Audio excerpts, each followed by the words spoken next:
It's the NFL on EA Sports, and we've got C.D. Lamb. He's over 1,100 yards receiving so far and looking for more. It's the Cowboys and the Rams, and it's all up next on EA Sports.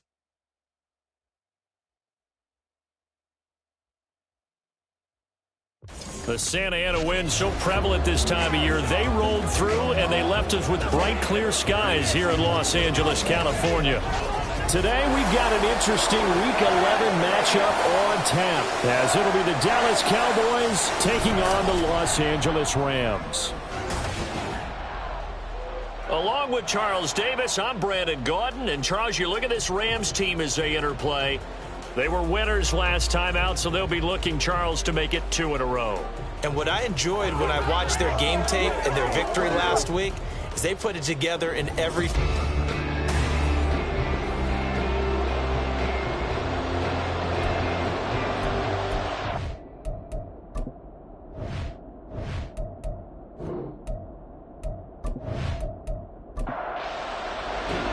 And we are underway from SoFi Stadium.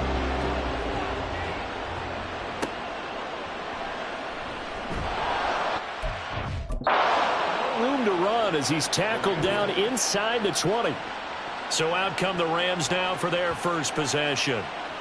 And they will be led out by the youngster, the rookie, their QB. I tell you what, when he's on schedule for that week, secondaries take notice because you've got to stay alert back there on every snap. A truly powerful arm, one that's capable of challenging any level of the defense on any given play. That's why so many scouts preach arm talent when preparing for the NFL draft. A quarterback with arm strength to make every throw in the book, he's an asset to have in any offense. And he's taken down. It's a gain of 3 from the 17 to the 20. 2nd and 7 from the 20.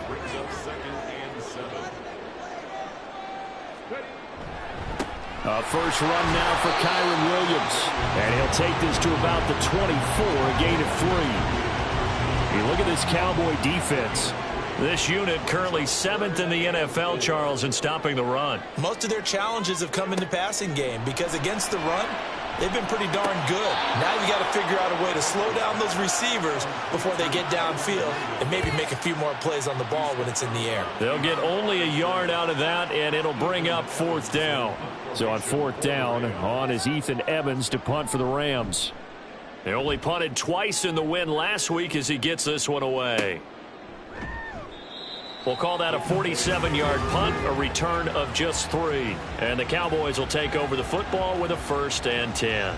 Time for Dak Prescott and the Dallas offense to go to work. Prescott, of course, the former 4th-round pick in 2016 out of Mississippi State.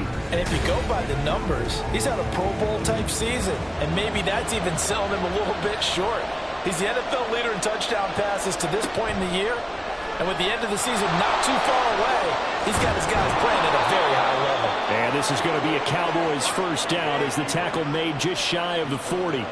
Well, he is certainly dangerous when he spots a lane, and he keeps it himself there. Worked out well. And how about the moving parts on a play like this? You know you have to practice it over and over because it's almost like a ballet that has to be choreographed. But how about once he made the decision to go, he committed to it and went. Let's face it, most teams are going to defend the running back much more than the quarterback on that type of a play. 25 yards the pickup there, and also a first down. Now that's a big-time run. Lightning in a bottle, forget it. He exploded out of the bottle for that type of a pickup. So from Rams territory now, it's 1st and 10 at the 36. Now Dak on the option left. They'll be brought down on the 30-yard line after a gain of 6. The Cowboys at 8-1 on the year, and they come in off the extended break from the bye. And I think it was much needed as well because you play 2.5 months. You know you're ready for some time off in order to get prepared for the home stretch. In fact, when they looked at the schedule to start the season, I think they liked where their open week fell.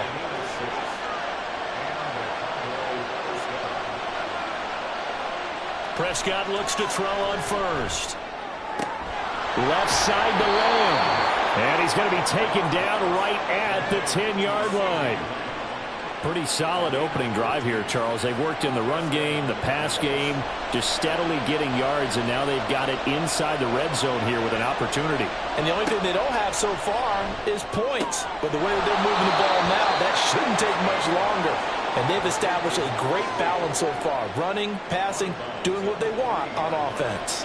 Here's 2nd and 3. Dak's going to keep it. And he'll get in. Touchdown, Cowboys. Dak Prescott. A 3-yard run as he kept it himself. And the Cowboys are on the board first on the road here in L.A. This crew, they were on a roll going into the bye week that they just had, Charles, so sort of picking up where they left off. And you and I both know that when you come back off of an open week and you've been winning games, you should get a few extra days off in order to recharge and refuel. But coaches often hedge their bets, too. They'll bring them back and work them really hard that first practice back to make sure that they're back and grounded. Whatever they did, formula looking good so far in this one. Taking it about the 1. And he'll go down as this drive will start at the 25-yard line. So the Rams coming back onto the field, their second drive of the game. And on the first drive, 3 and out. I know that these are professional athletes, but I would imagine sometimes you get the nerves at the beginning of a game still, don't you? Those don't ever go away. And typically, what I've heard from guys and what I remember from playing, if you don't have nerves at the start of a game, it's not going to be a great day for you. You're not really ready to play. So finding a way to harness those nerves and not let them affect you in a negative way, that's what all the guys are looking for. And he'll be brought down right around the 37. They'll get 3 as the drive continues. It's a first down. Looking to throw. Baker. Man open left side. It's Williams. And he'll be stopped right at midfield. That's a gain of 13. First down, Rams.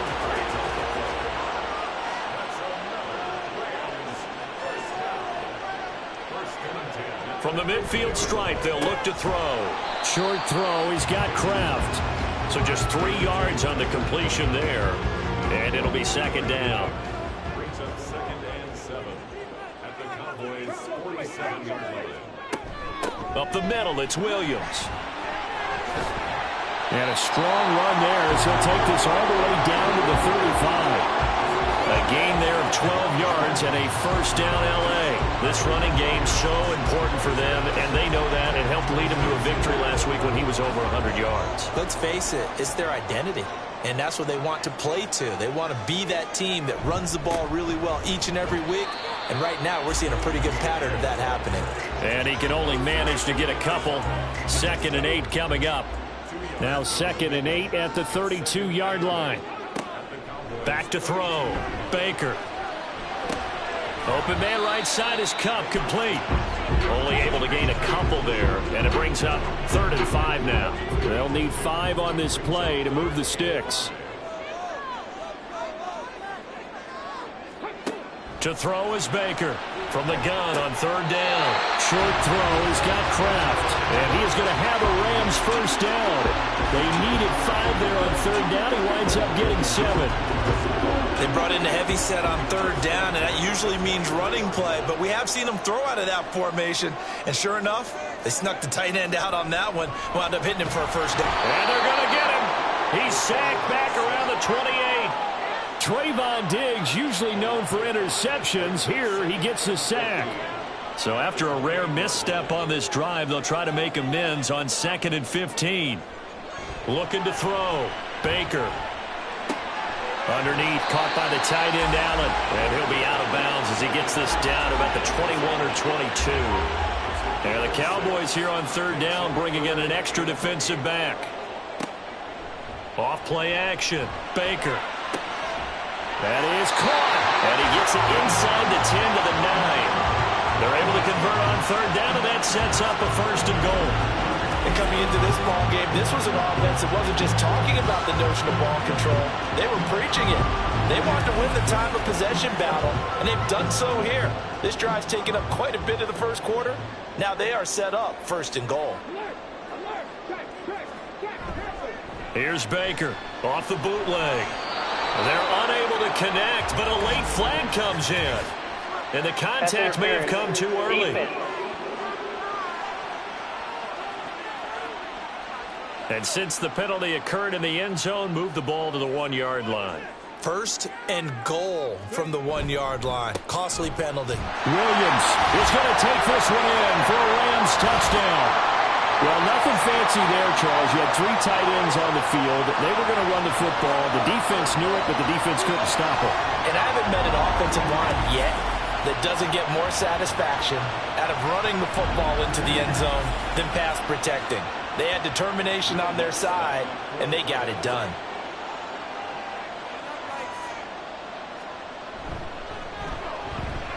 Lutz with the extra point, and we are tied at 7. So that drive, 12 plays in length. And it was capped off by the Kyren Williams touchdown run.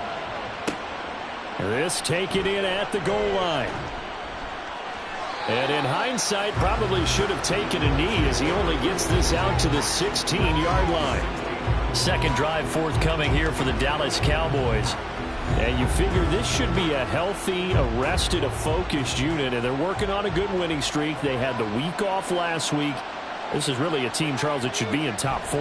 I would agree absolutely with that. What coaches worry about, what organizations worry about, though, is overconfidence. They've been playing so well, and now they've had that extra time off. And we've seen teams come back off the open week and come out flat. So what a lot of good coaches do is they kind of game plan for that with their teams. On defense, they may blitz more in the beginning to get them going. On offense, they may go more up-tempo. Anything to get them out of that lethargy right at the beginning. In search of 4 yards here to pick up the first down. Prescott. Going to be taken in here by Nakua. And he will have a Cowboys first down, and he was able to get it by plenty. A gain of 8 on 3rd and 3. We've seen quite a bit of the short passing game here early on first quarter, haven't we? We have, and I think it works a couple of ways for this team because, number one, you throw the short game until they stop it. And if they're not going to stop it, you keep throwing it, and occasionally you'll break a tackle and turn it into a bigger gain. Also, if they start to creep up, start to pressure receivers, now you go over the top, take it deep, and now you get some of those big shots downfield. And now off to the races, down the right side. And he takes this one down almost all the way to the 30. 38 yards on the scamper there. 7-7, our score after 1. Start of the second quarter, and it's the Cowboys in possession. From the 32 now, here's 1st and 10. As they've got it as we resume action. Running game working. They'll stick with it on first down. And a good-looking run there as he'll take this inside the 20 and down to the 18-yard line. 82 yards rushing for him so far as his terrific season continues here. So from inside the 20, here's 1st and 10 at the 18. From the red zone now, Prescott. His throw incomplete. Yes, sir. How about an attaboy there on first down? Got his hand in and knocked it away. Here's 2nd and 10. Now Prescott. Pass complete there to Nakua. They get 6. That'll leave them with 3rd and 4.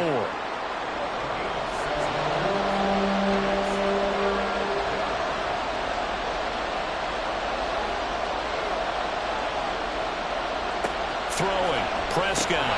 And that is incomplete. Oh, he had a defender right there with him to force that to the ground. And 4th down now coming up.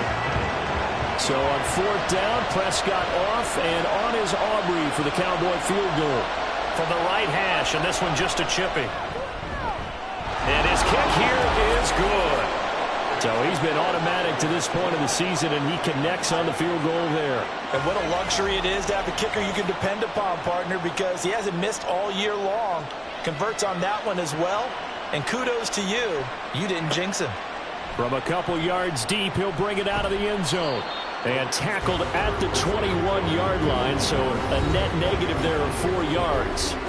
Here's a Los Angeles offense as they get set to take possession. A long drive last time out for this offense, Charles. If you remember, they started basically in the shadows of their own end zone, marched it down the field, and a lot of that was through the passing game. And, partner, as a former defensive back, I'm having almost a physical reaction watching what's happening right now. But let's give credit where it's due because they've done an excellent job moving the ball through the air.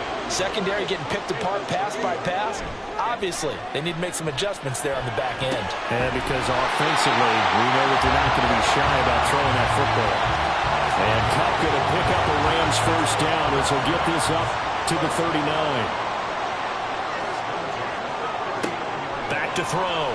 Baker. Short throw. He's got Kraft. So 5 yards here, 5 on the play. And it's second down.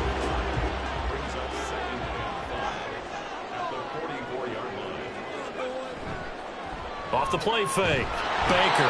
Rush coming, and he's taken down. They dial up the corner blitz that time, and it delivers to the tune of a 9-yard loss. My, oh my, they've had some success bringing him off the edge. How about the gambling man who's the defensive coordinator? He's not just bringing pressure. He's bringing a corner to go after the quarterback. And it's worked twice now, twice like a charm. And not only has that worked like a charm, he's been awfully disruptive in his usual role covering receivers. Now he's rushing the passer as well.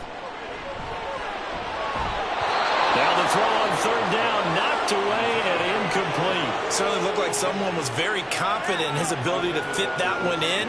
I would say he was overconfident because there wasn't a whole lot of separation there. Had that one covered pretty well downfield and knocked it away. On fourth down, the punt team is on as this is sent away. This is taken at the 15. It'll be a 47-yard punt with a net of 40 following a 7-yard return. And they will take over first and 10.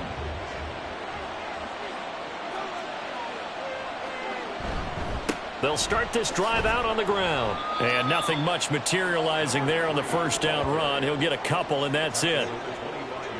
From the 25, here's second down and 8. And they'll give him another shot here on the ground. And he'll be brought down on the 30-yard line after a gain of 6. Well, partner, they've been running it well the entire game, and the big guys up front, they're a huge reason why. And now they're reaping the benefits as they continue to open up big holes and gain nice yardage. And this is going to be a Cowboys first down as the tackle made here at the 36. That's about what you would expect since they're so efficient on picking up third downs in the top 5 in the NFL. It's all a mindset, and I guarantee you, it started in the offseason. Third down's important to them. They find a way to pick them up at a very good clip. He'll get this to about the 38. Oh, that's a real nice job there by the defensive front. They just engaged and held their ground. But how about the guy who made the play? We often talk about whether they take a good first step or not. Many times you just don't take any step. Just get your feet moving, get your body going, and then...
speed, he was able to make the play. 110 yards rushing for him so far in this one as he nears 1,400 for the year. This guy's well on his way now to a big game on the ground. It's another good run there. Puts him over the century mark in yardage, and we're still in the second quarter. Vaughn on 1st and 10. And he is met at the line of scrimmage, and he goes down right there. Officially no gain on the play, and it's 2nd down.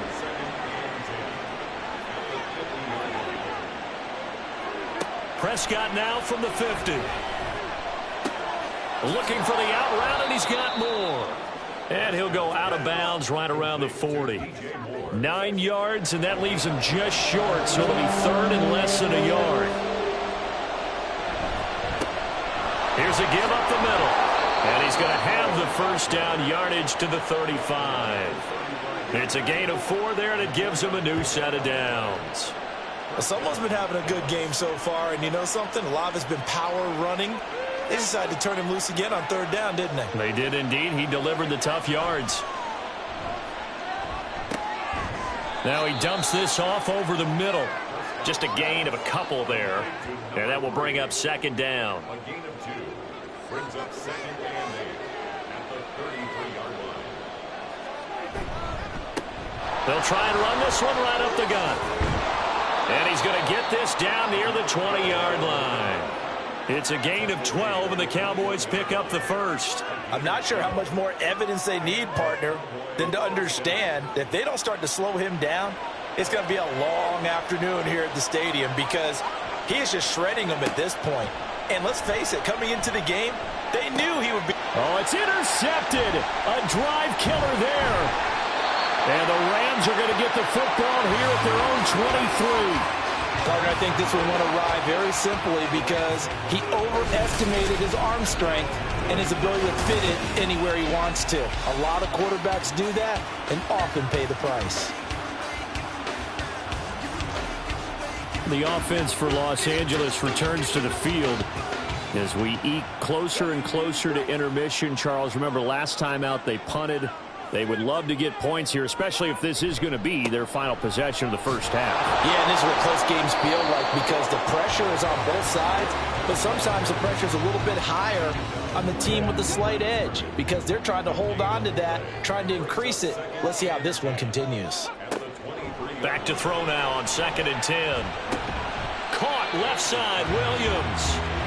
They do get a yard there, but only a yard. Leaves them with 3rd and 9 looming. They'll come to the line here needing 9 yards to pick up the 1st.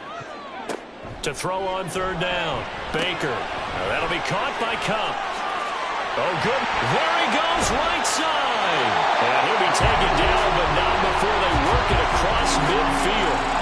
A really good pickup of 28 yards. I like watching the wide receiver screen because it's a real teamwork play. Because guess what? The guy catching the ball, he'll get all the credit. But how about the people to block in front of him, either fellow receivers or offensive linemen? That makes that play a really nice timing play, and sometimes it can break big. 2 minutes remaining in the first half. 10-7, our score. Coming up at halftime, I'll go from one personality, that's you, Charles Davis, to another one in Orlando, the coach. He'll have stats and scores from around the NFL. You and Jonathan Coachman both larger than life. No doubt about it. But you're stuck with me in this booth, yes, and he's miles away and smiling. And happy. They go right back to him for 20 and a 1st. Quarterbacks love slant routes because the receivers are breaking right into their line of vision, and receivers love them as well because they're getting the ball on the move and able to catch it and try and get upfield and gain additional yardage. And he'll go down right on the edge of the red zone following a pickup of about 7 or 8. 2nd down and 3.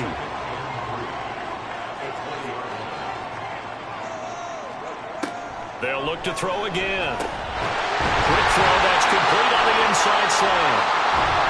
And on this one, he'll get to the 15, right at the 15-yard line.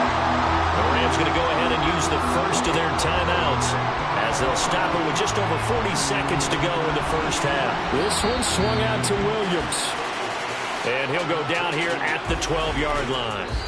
Now the Rams will signal for a timeout, their second, as the clock will stop with 33 seconds to go in the first half. 2nd and 7.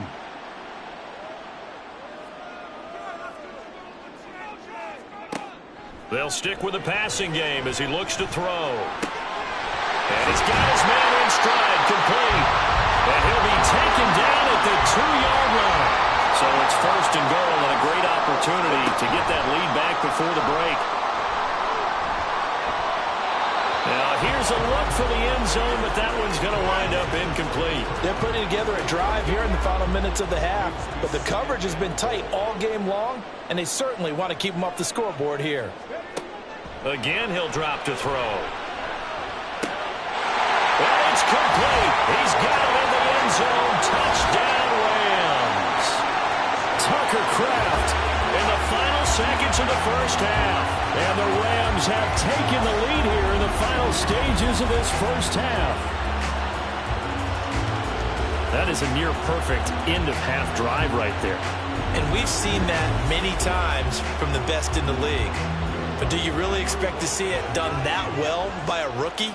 And how about the timing? Finishing it almost near the zeros, as you said, right at the end of the half. Great momentum to carry into the locker room. Lutz good on the extra point. And the lead is now 14-10. And he'll take it up past the 25 to the 26-yard line.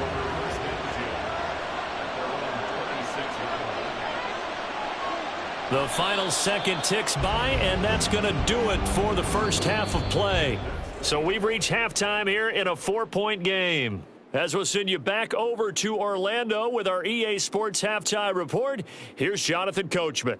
All right, Brandon, thank you very much. The NFL season going to be about 2/3 complete after this weekend, so lots to get to as we check out what's going on here in Week 11. We'll get started up at Cleveland Browns Stadium in Cleveland, and it's the Browns who have the lead in the second quarter. The Browns locked in a tight one, but this is a game you feel they've got to have.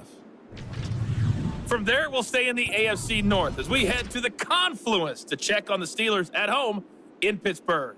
And they were winners in that one over the visiting Tampa Bay Bucks. Kenny Pickett, terrific in the win as his guys upped their mark to 7-4 with the victory. Lastly, let's check in on our nation's capital to see what's happening with the Washington Commanders at home at FedEx Field. And they fall in that one to the visiting Indianapolis Colts. Jordan Love, strong in the victory, as his guys looked better than a team that had won just one game coming in.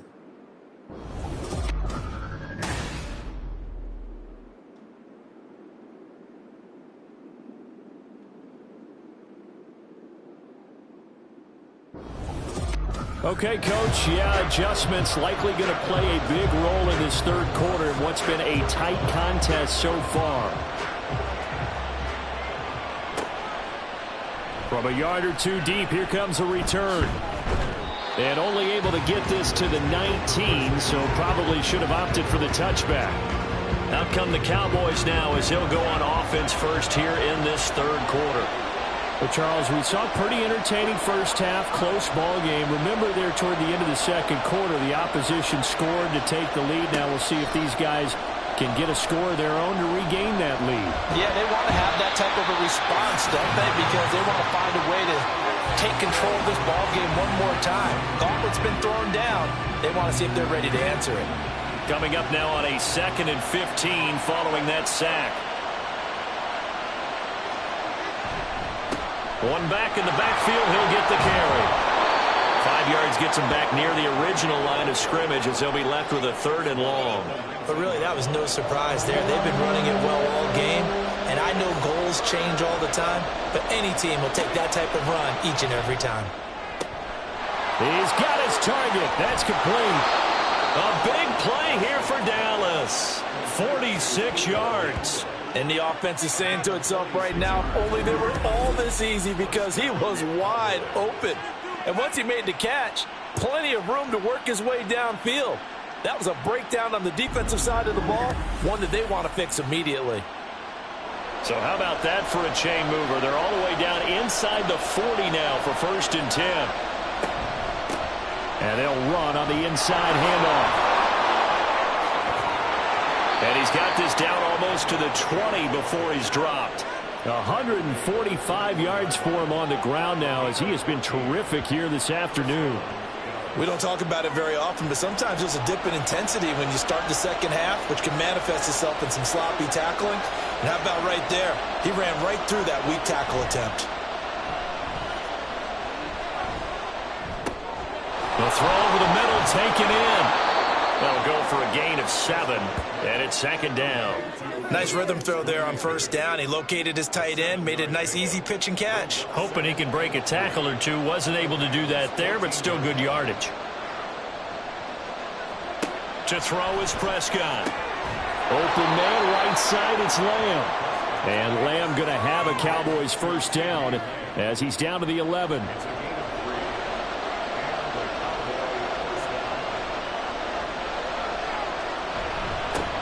One back in the backfield, he'll get the carry. And here he'll get it down to the 7. Call it a gain of 4 on first, and that'll make it second down.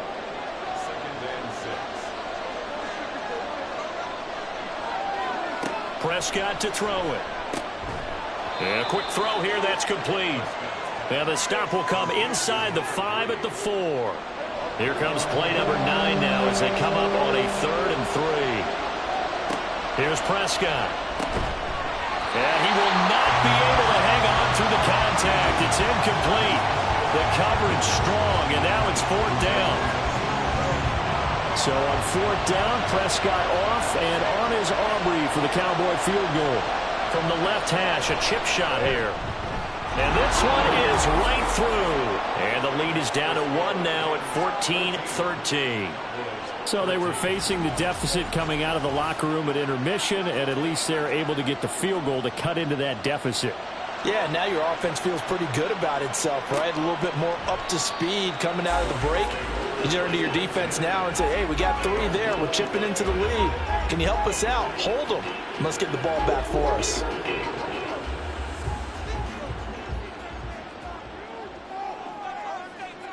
Baker now, throwing to start the drive. Quick hitter here, it's complete. And he's going to be dropped following a pickup of 7, past the 30 to the 32.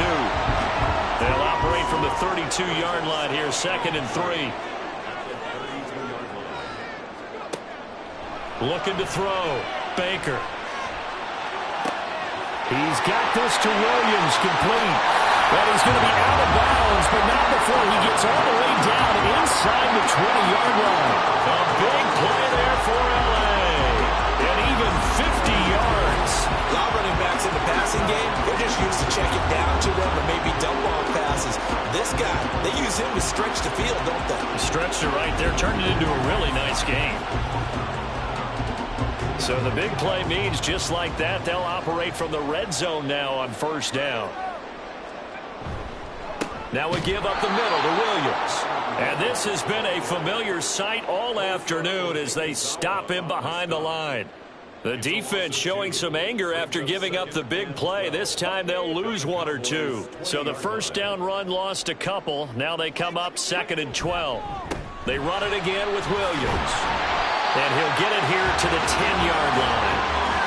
So from 2nd and long, now we go to 3rd and very manageable. Yeah, they love that phrase, don't they? Because as an offensive coordinator, you can keep people a little bit off balance and guessing because you don't have to throw it. You can come back with a strong run game if you want to. And if you're in 4-down territory, that really opens things up for you. What an excellent defensive stand there in the red zone. Nice tight coverage. They certainly recognized how important it was to bring up 4th down here. Now Baker throwing on 4th down. 8 yards on the pickup. And the Rams are set up now with a 1st and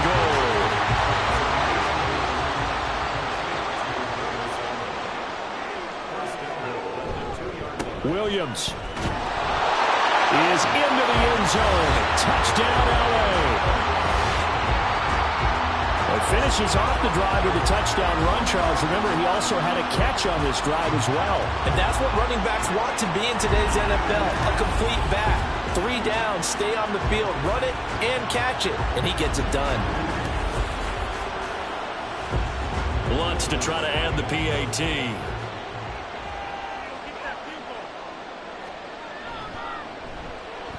And with that, the lead is up to 8. So the drive winds up going 75 yards in 7 plays. And it was capped off by the Kyron Williams touchdown run. After the touchdown, Lutz to kick it off. And here comes a return from just beyond the goal line. Pass midfield. Still going. One man to beat. And he will score. Touchdown, Cowboys.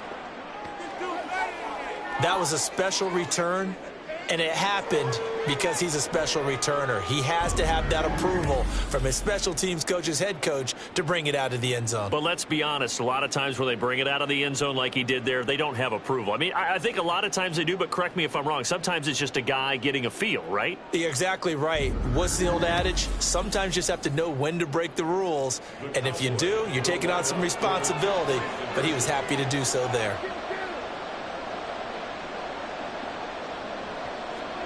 Prescott, they're going to throw for it. Goes right side. And he's got it.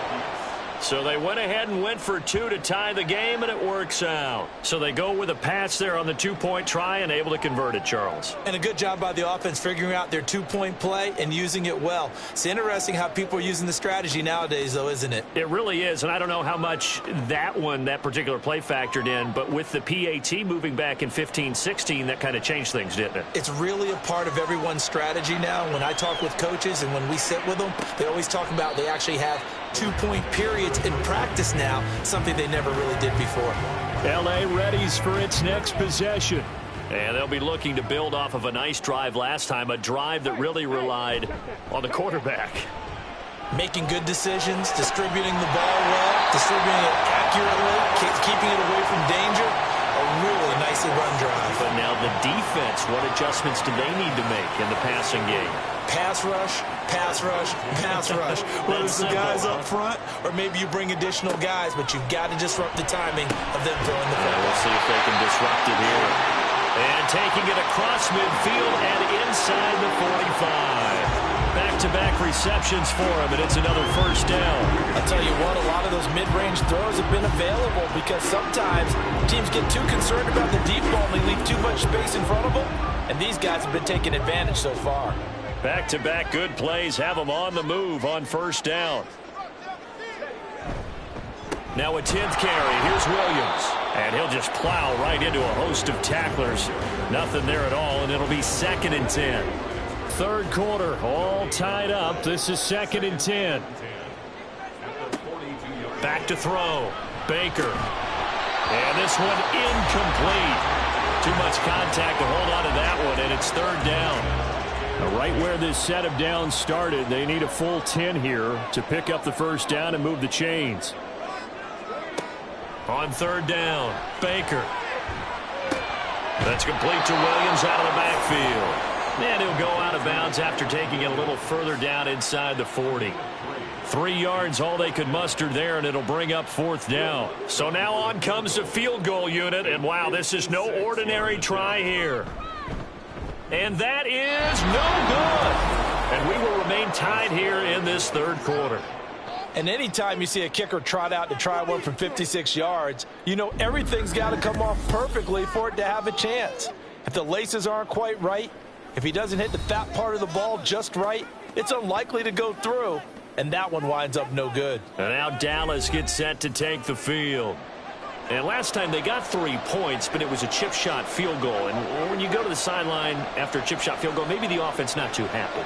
It's a balancing act, isn't it? Because you're exactly right. They're none too pleased that they didn't punch it in for 6 points. But they also have to remember they did put points on the board. 3 points is 3 points. And in this league, you take points when you can get them. Not easily done. Prescott looks to throw on first. Looking left side, that's caught by Moore. And they'll have it in the red zone before he crosses over out of bounds. A good pickup there, 26 yards. So the ball down to the 16 here for 1st and 10. Now Prescott. And this ball is caught by Lamb. Touchdown, Dallas. A great play there. His 11th touchdown of the year. And the Cowboys have taken the lead. And in the red zone, I guess this is why you have a guy like that on your roster. Without a doubt, and if you have him, you use him because he's a guy who's going to win just about every time. I don't care what the coverage is. Aubrey now for the PAT.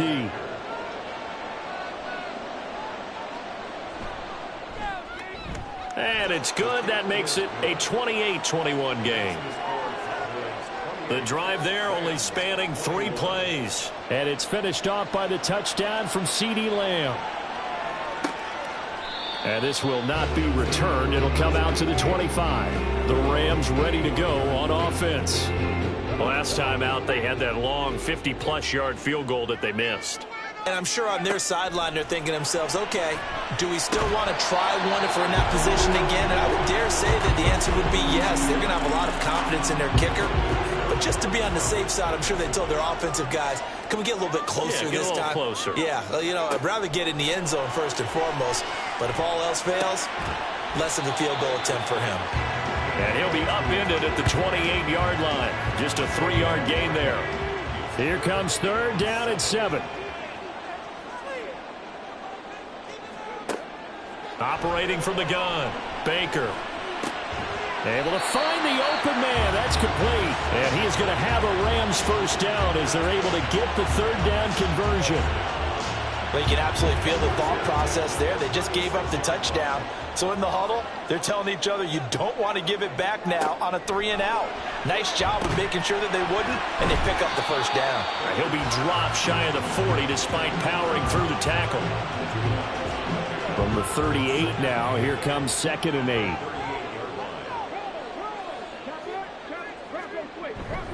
They'll hand it off now. Williams. And the defense on him quickly there as they stop him at the 40 for a gain of just 2. 3rd down and 6.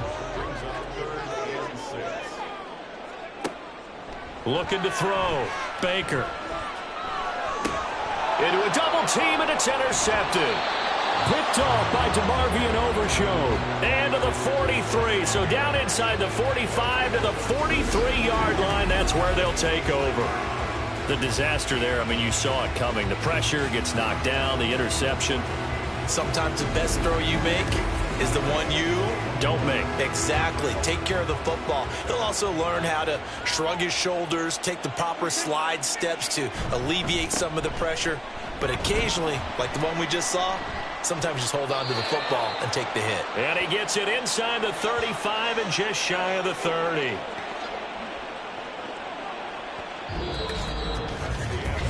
We have played 3 quarters. We'll return with more after this break. You're watching the NFL on EA Sports. Back now in Los Angeles. Line of scrimmage, the 31 now on 1st and 10.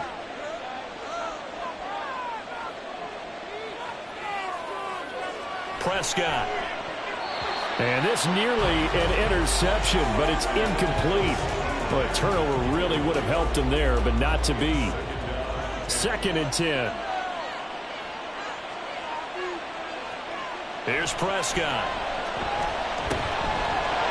And that'll be incomplete.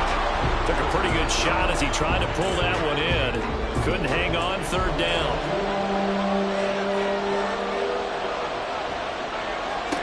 Looking to throw. Prescott. That is caught. And he's brought down, but not before he reaches the 8-yard line. They're able to convert on 3rd down, and that sets up a 1st and goal. He's been the go-to guy. They needed a big play there on 3rd down. Went his way. It worked out. Doesn't matter whether they've scouted it or that they think he's going to get the ball. He has a knack for finding his way open and completing the connection.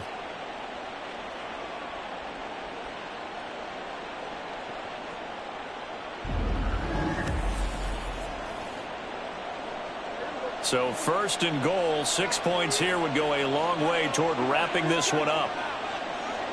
They'll throw again. Prescott.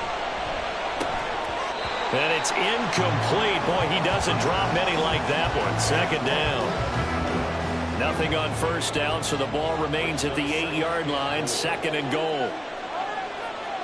Now Prescott. And this throw incomplete. And the defender all over him that time, and it's going to lead to third down.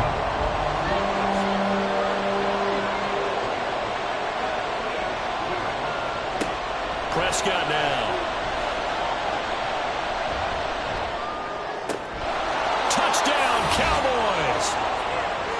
Puka Nacua from 8 yards out. And the Cowboys appear to be headed to a 9-1 start as they extend their fourth quarter lead. We talk so often about how hard it is to win in the NFL when you turn the ball over. And here a late turnover leads to a fourth quarter touchdown and a 2-score lead. And what's more important is being able to take advantage when a turnover presents itself. You've got to come up with points to make the other guy pay. They're able to do so here, and they've got a pretty good chance now of winning this football game. Aubrey good with a PAT. And the lead now up to 14. So that winds up a 7-play drive all told. And this will not...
It's a touchback, and they'll begin at the 25. And now out on the field, here comes Los Angeles. And we'll see if they can bounce back from that last drive. In particular, if they can bounce back at the quarterback position, Charles, after throwing their first interception of the ball game. Yeah, and some guys, you know they're going to want to try and get a big play right away and take control back.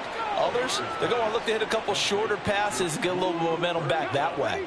But for the defense, that goal's not changing a bit. They want another pick. You're exactly right about that. In fact, you've got to watch them a little bit because in coverage, they may cut down their gaps a little bit, maybe their splits a little bit in order to try and get to the ball even faster. The offense on third down, not quite 50%, 4 for 9. This will be 3rd and 5. A throw there, but that's going to wind up incomplete. I think it's safe to say that he's made some questionable decisions out there so far. Forced some throws into tight coverage. He's already been picked off in this game. 4th down now, but he was fortunate on that one not to have another turnover on his ledger. And a fair catch signaled for and taken just outside the 20-yard line. So possession goes over here on the punt. And out will come the offense as they take over. Dallas offense set for this next drive. Now, there are 2 scores on the plus side. Still time here in this fourth quarter, but maybe you start thinking about playing keep away? Yeah, I think here's the situation. You're not thinking touchdowns anymore. You're just thinking first downs. To keep up with your theme there, playing keep away, first downs, they can't touch the ball. 25 yards there on the catch and run. But when you're up by 2 scores in the fourth quarter and you're going to throw the football, expect to see a lot of man coverage because usually what comes along with man coverage is pressure. So if you're a play caller and you want to keep throwing the football, that's fine. Just make sure your offensive line understands they're going to get additional guys running at the quarterback.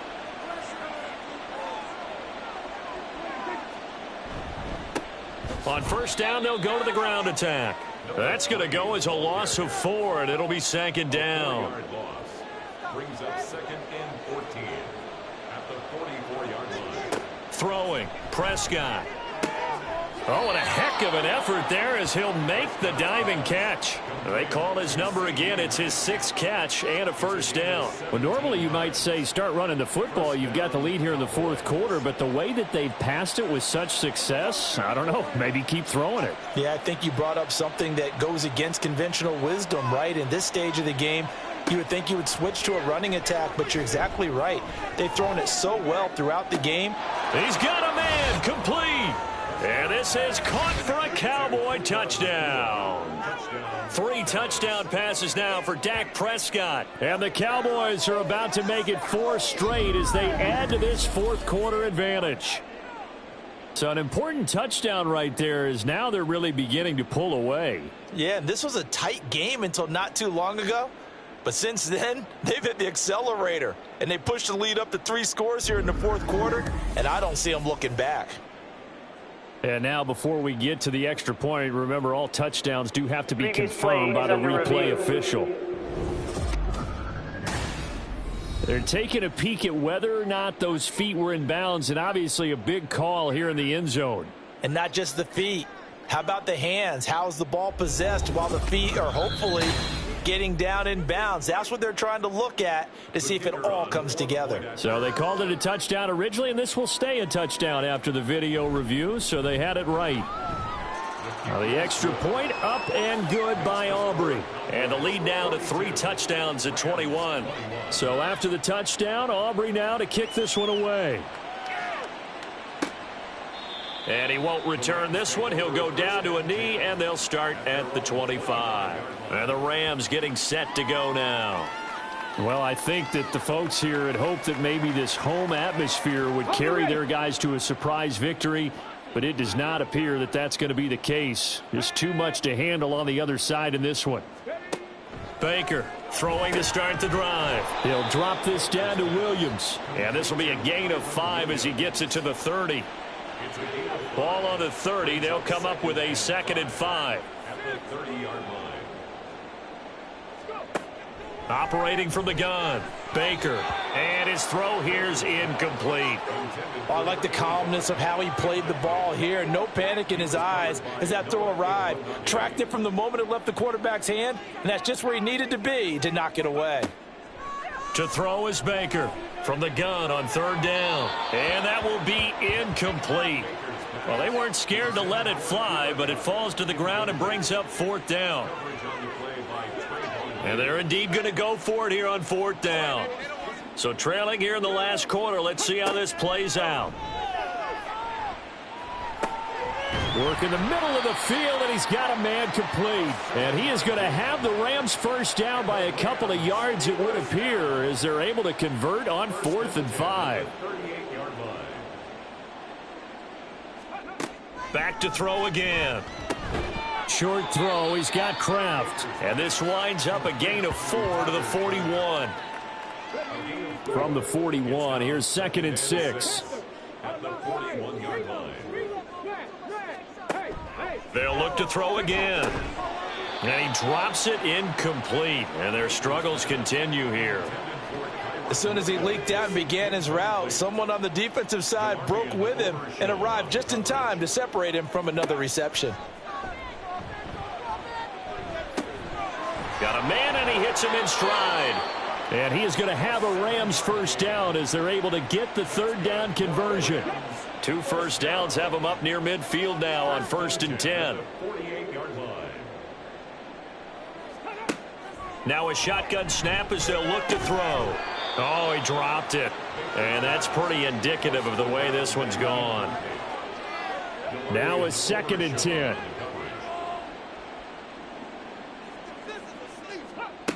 They'll stick with the passing game as he looks to throw. Short throw. He's got Kraft. And he's out of bounds as he gets this down to the 45. They get 7 out of that, so they're left with a 3rd and 3. Coming up here looking for 3 yards to pick up the first. Pass taken in by his big tight end. And they'll have it in the red zone before he crosses over out of bounds. So here's a 1st and 10 now down inside the 20. Again, he'll drop to throw. Under pressure, and he'll go down. Back at the 26-yard line.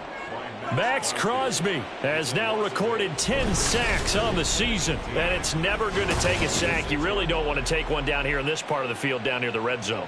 Not at all, because you're already pretty much assured of a field goal. But you take a big sack, it could push you out of range, and that's why defenses get a little more aggressive in this situation. They're almost conceding the 3 points. They want to push you back and try and take you out of that.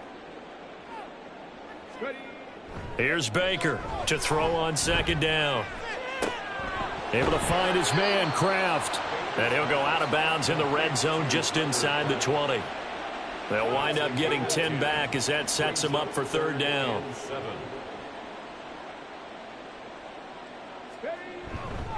Now a handoff. Here's Williams. Well, this is going to depend on the spot, but it's not a very generous one. He looks to be about a yard or so short. He's just short. He got 6 of the 7 he needed, so that leaves a decision here on 4th and a yard. Got to try it here. He's back to throw. He's got his target. That's complete. And the Rams are going to have 1st and goal as they try to finish off this drive with 6 points. 1st and goal at the 5-yard line. Baker now. Off the bootleg. In trouble, and he'll go down back at the 12. They'll try again on 2nd and goal after going backwards to the 12. Back to throw. Baker. This one swung out to Williams. And he's got this inside the 10 to the 9 before he's out of bounds. Now this likely a must-have. 3rd and goal. Operating from the gun. Baker. And not enough on the throw that time as that one is incomplete. Well, the trials and tribulations of being a quarterback in this league, it's tough. It's got to be wearing on him out there. Well, he has been sacked a number of times. He had an interception, so I'm going to give him a skosh of credit for hanging in there and trying to make something happen, despite the amount of pressure he's been under this entire game. Now they go for it on 4th, but this one is going to wind up incomplete. They can't hook up here on the 4th down pass attempt, and this long drive is going to wind up yielding nothing. They kept it in the air on 4th, Charles. They ran on 1st and 2nd down, tried it through the air on 3rd and 4th. Couldn't come away with anything on 4th and goal. And remember, in these situations, the field is really condensed. Everything is squeezed tight. So as a defender, you can actually take more chances here because they won't have as much time to throw the football, and a receiver really can't run past you. If they do, they run out of the back of the end zone. Nice job by the D, shutting them down.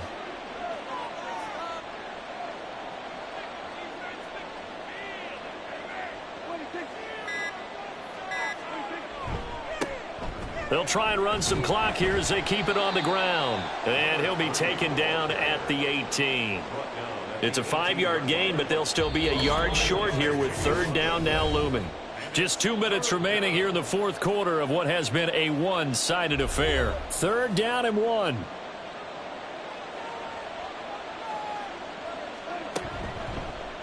And they'll try and run the option to pick it up. And he will have a 1st down at about the 21-yard line. Holding offense. 3rd and 8. That time the right guard sending him backwards. And so many different types of guys rotate in on the defensive line now, depending on situations. You can get the bulky guy, the fast guy. No matter what, though, you can't hold them. It's a gain of 5, but it'll lead to a 4th down.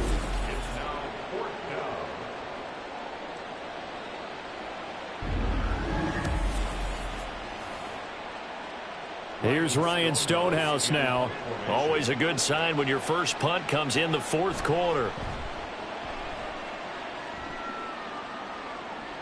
And a fair catch taken back near about the 35, 36-yard line.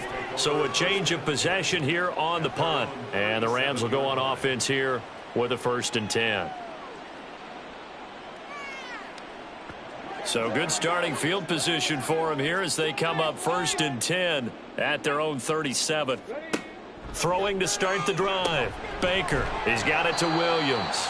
And a 5-yard gain gets him to the 42. Now they got to get to the line quickly. Now Baker looking to throw on 2nd down. Now a timeout called for by the offense. as they get the stoppage with a little over 50 seconds left to go in the game.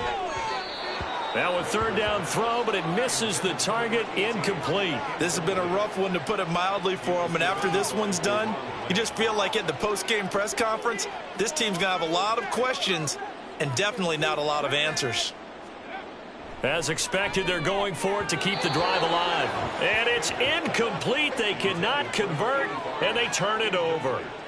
They had to go for it with such little time remaining. And Dallas, they'll take over in terrific field position. And now Dallas gets set to take the field. And it would appear that the open week a week ago came just at the right time, as they have dominated the proceedings here into this fourth quarter. And they'll get him down after a pickup of 8, 2nd and 2. Second and a couple. Brings up 2nd and 2.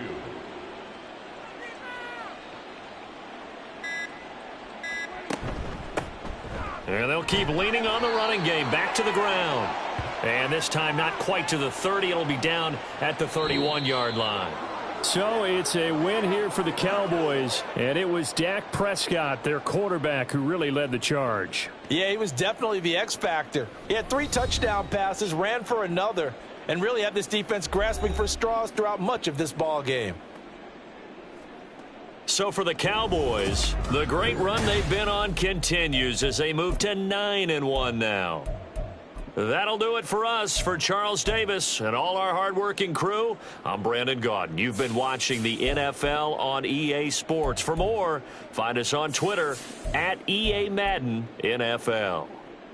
From Southern California, so long, everybody.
It's the National Football League on EA Sports.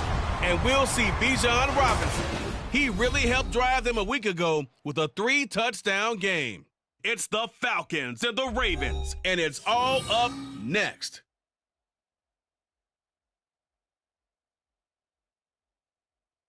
The weather this time of year in the South, perfect. Fall football weather, and we've got the roof wide open here at Mercedes-Benz Stadium in the heart of Georgia. Today, we've got an interesting Week 11 matchup on tap, as it'll be the Baltimore Ravens taking on the Atlanta Falcons. With Charles Davis, as always, I'm Brandon Gaudin. Charles, you talk about storylines in this one. I think it begins and ends with our two quarterbacks, certainly two of the best in the business. And nowadays, I don't think you can get by for long periods of time without a top-flight quarterback. The way the game is played,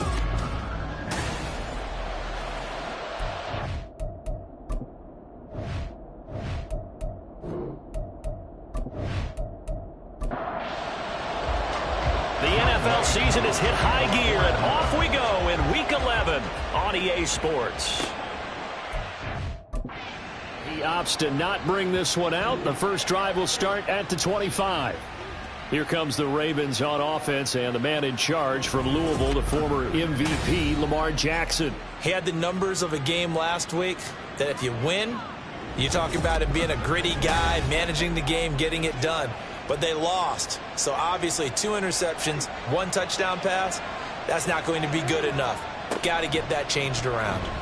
They'll start by running the option to the right. And this will be a gain of 5 as he gets it to the 30. Oh, man, that wasn't far from breaking in a big way into the secondary. Read option, quarterback kept it. And while he didn't get a first down, he did get a nice chunk of yardage. Only a nice tackle prevented it from maybe going all the way. First carry for the Iowa State man, Breece Hall. 5 yards on first down, but now just a 1-yard pickup there on second. And they'll look to avoid an early 3 and out here on 3rd and 4. Here's Jackson to throw. They'll set up the screen for Hall. And they get him down, but not before he takes it across the 40-yard line. 12 yards the pickup there, good for a Raven first. And as you're game planning as a staff, you go through all the different ways you can neutralize the other guy's pass rushers. Extra linemen, leave a tight end in, bring the running backs back in to block. Or you can do this, a little simple screen pass, and it works to perfection. On 1st and 10, it's Hall. And he'll be taken down just shy of midfield. It's a 6-yard gain on the ground, and that'll make it 2nd and 4. Brings up 2nd and 4. Here's Jackson. A short throw caught by Andrews. And Andrews going to have a Ravens first down as a tackle made at the 42. A gain of 9 yards. And a Raven first down. Jackson options out left. And he probably should have given that one off as he's going to get hit and taken down behind the line. Yikes, a 4-yard loss really sets him back now for 2nd down. On 2nd down, a run to Hall. Just a yard there, so it brings up a tough 3rd and 12. You talk about this Falcon defense. They enter this one 18th in the NFL at stopping the run. One thing you do know they'll be fired up because they're facing a top 5 rushing attack. And even if they have early success against them, they got to remember they got to sustain it because teams that are top 5, they don't stop running the ball if they don't get things done early. Well, on 3rd down, he wanted to go to one of his most dependable targets, and that's who he found, his tight end there to pick up the first, Charles. And you use the proper word there, dependable, and sometimes spectacular, because tight ends nowadays, they can do it all. But they're the guys you trust, especially across the middle of the field with his traffic. He delivers, and they pick up nice yardage. No gain on the play. It'll be 2nd down.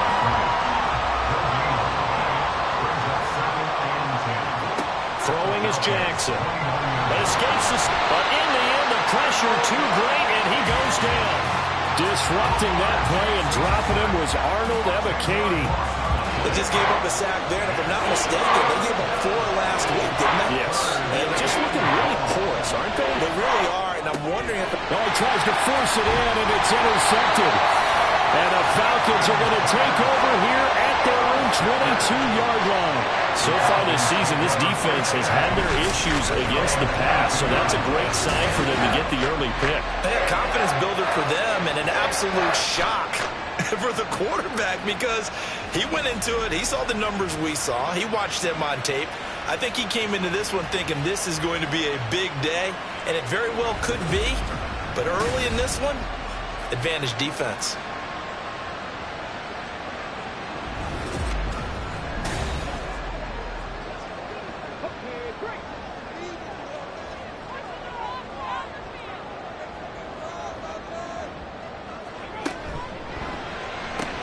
This is Chase Claypool on the receiving end. Calling a gain of 6 on the play, and that's going to bring up second down. Brings up 2nd and 4 at the 28-yard line. First carry of the game now for the Texas superstar, Bijan Robinson. And he's able to get out to the 32, brought down there. The numbers in last week's bowl game for Robinson.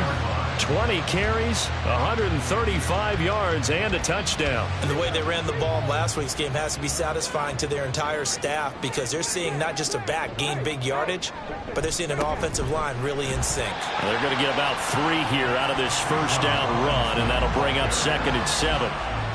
From the 35, here's 2nd down and 7. 3-yard pickup.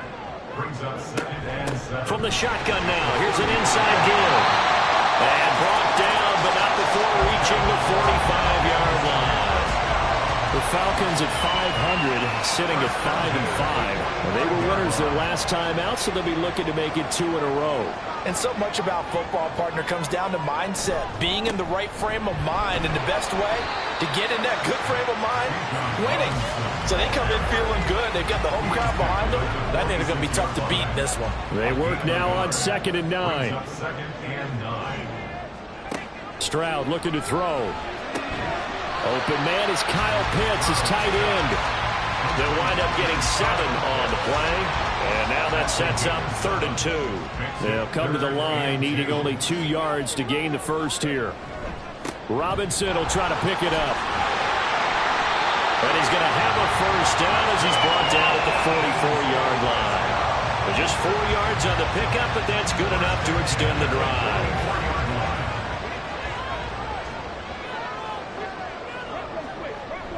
Now they'll go play action here with Stroud. And complete to Drake London. They'll head out of bounds inside the 10, knocking down at the 9. And that one results in 35 yards. It's early, but a natural cliche word here. Big players make big plays. Should I say in big games too? Oh, what the heck. And this defense, they're going to have to find some way to slow him down as this game goes on. Because when this combination is going good, they can tear your secondary apart. They'll run with Robinson. He is going to be stopped cold behind the line of scrimmage. It's a loss of a yard there, and now 2nd down. This defense is a difficult one to prepare for, one of the best in the league. They'll come at you from all angles, and they did a nice job there stopping him for a loss. Here's Stroud. And that is incomplete. A lot of force bearing down on him there. He could not hang on. It's 3rd down.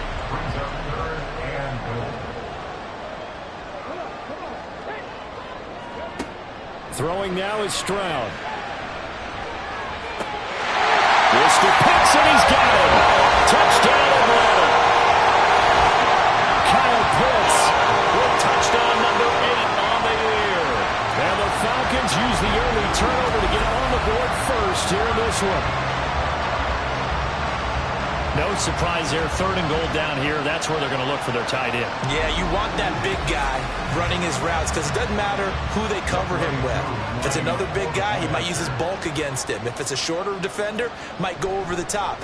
Either way, you tend to find a little bit of a mismatch in that area. Koo able to connect on the extra point, and that makes the score 7-0. Following the touchdown, here's Koo to kick off.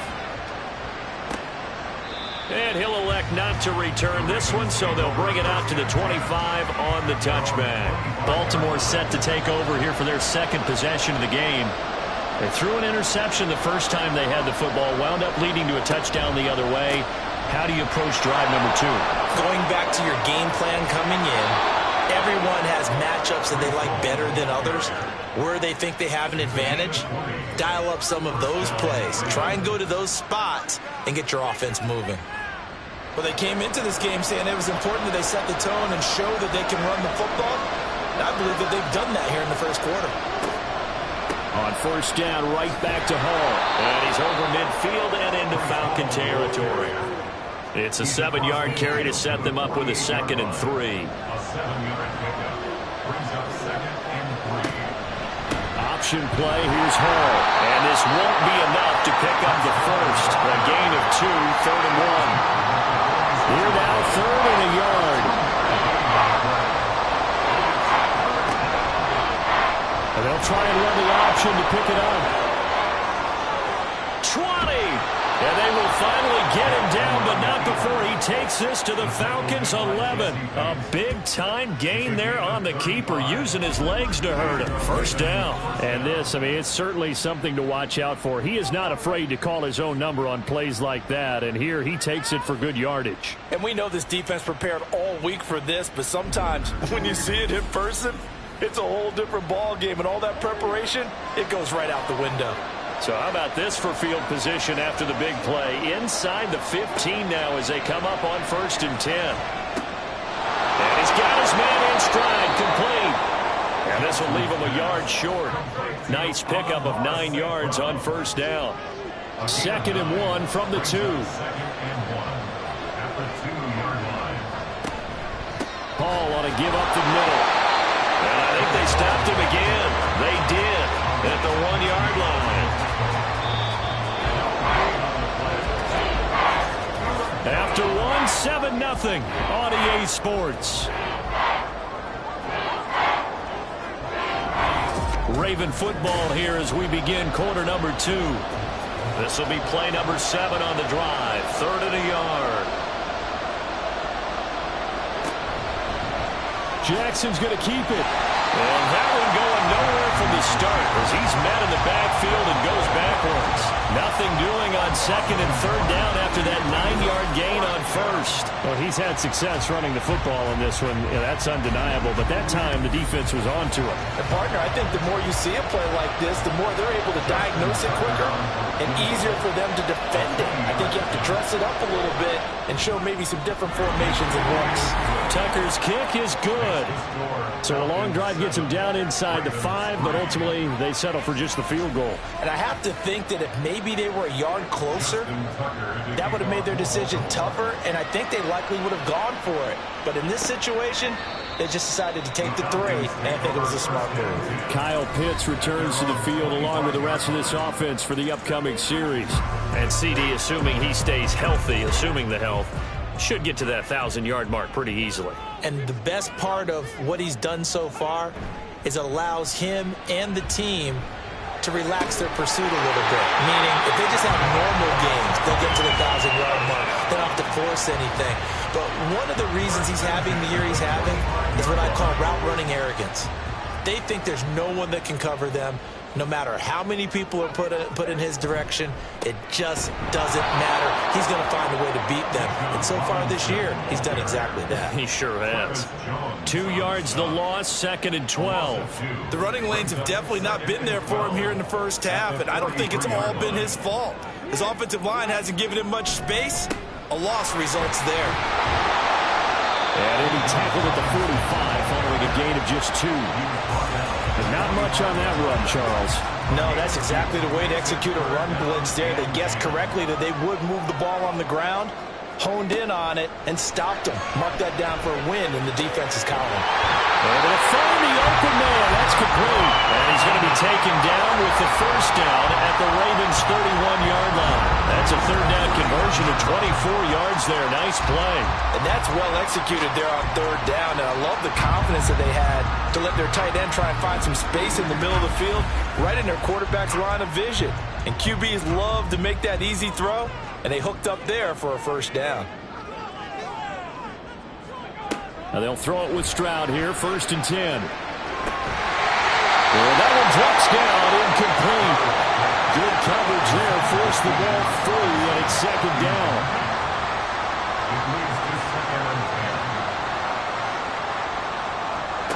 Stroud to throw it. That's out wide here for Robinson.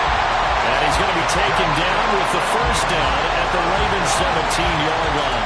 A really nice pickup of 14 yards, and it moves the sticks. So from the 17 now, here's a 1st and 10.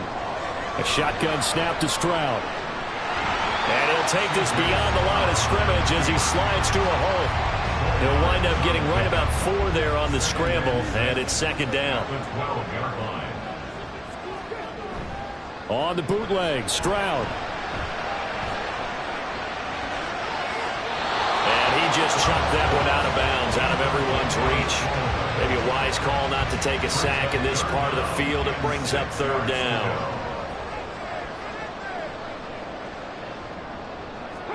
Stroud on 3rd down now. That is caught. And the Falcons are going to have 1st and goal as they try to finish off this drive with 6 points.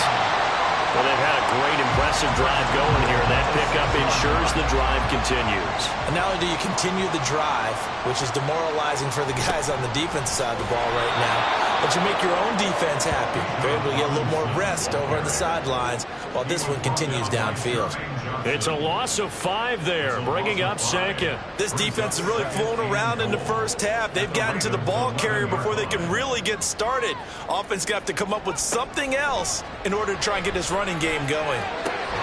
Looking left side, and he's got him in. That's Robinson. And down inside the 10 here before he's out of bounds right around the 7. Big play coming here. It's 3rd and goal. Stroud out of the gun here. Touchdown! Chase Claypool, a 7-yard touchdown grab. And they are able to add on to their advantage. Well executed there offensively. Defense looked a little confused, but he found his receiver, and that one good for 6 points. And the payoff we just saw there tells us how many times they ran this play in practice over the past few weeks, because they executed that flawlessly right here on game day when the situation arose.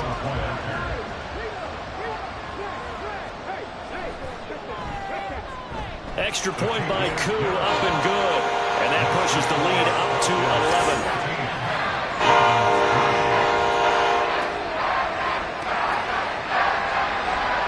Following the touchdown, here's Koo to kick off.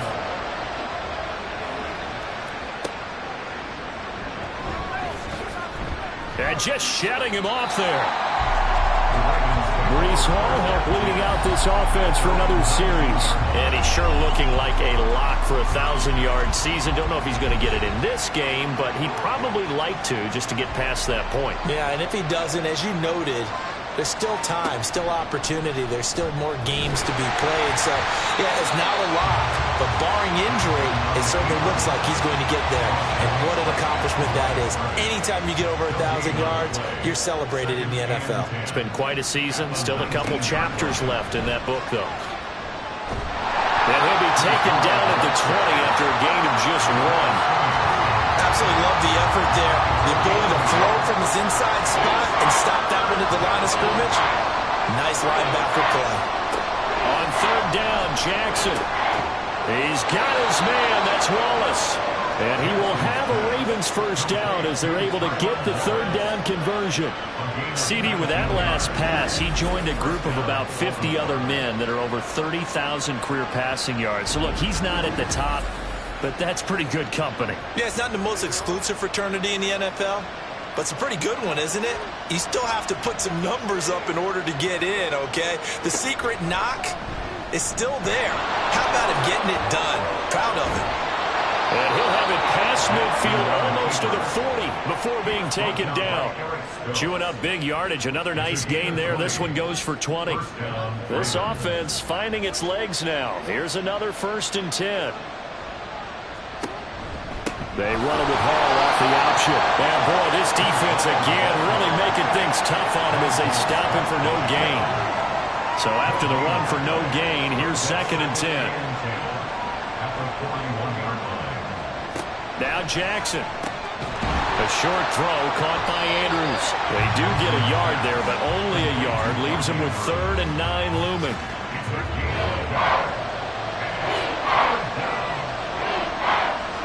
Now it's Jackson.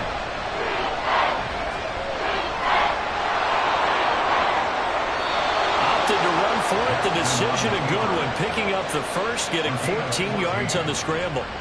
Well, we've seen Jackson already have success in the first half running the football, and he gets good yardage on the ground again there. I mean, I know it's a $64,000 question, CD, but how do they contain him better? You have to win against the blockers ahead of you. If those guys even occupy a defender for even a half a second, then Lamar Jackson is gone. You've got to take those blockers and move them so that you have clear vision of Lamar Jackson, and hopefully you can hem him in. Chewing up big yardage. Another nice gain there. This one goes for 20. Just picking up yardage in bunches here these last few plays. It moved right down the field, and just like that, they're going to be set up with a 1st and goal. Jackson going to run the draw. And he's brought down right at the 5-yard line. Give him 2 on the play. Anytime you decide to use your quarterback as a runner, most of the time when you design a play, you're expected to break a little bit bigger than this one, because when you run him on short gains, your risk-reward and him taking hits, I'm not sure that's the payoff they were looking for. That's going to go down as a loss of 5, and it brings up 3rd down. We've got a 14-3 ball game with 2 minutes left in the opening half. They've been denied touchdowns in the red zone twice already. Here comes 3rd and goal. Jackson. And this is caught. Touchdown, Baltimore. Amon-Ra St. Brown from 10 yards out. And the Ravens have got it back to within a score. That's why you've got your star out there. Throw the ball to him. They did. That's simply saying we don't care what coverage you put out there. He's so good, we're going there with the football anyway, and there's not a thing you can do about it. Inside the red zone, they go to him. He gets it done.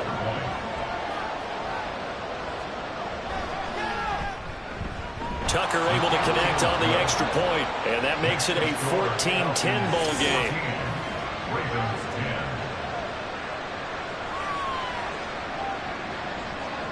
Tucker now to kick it away following the touchdown.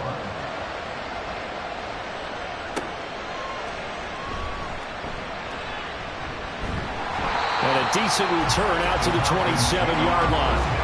Here comes the Atlanta offense now ready to take over here.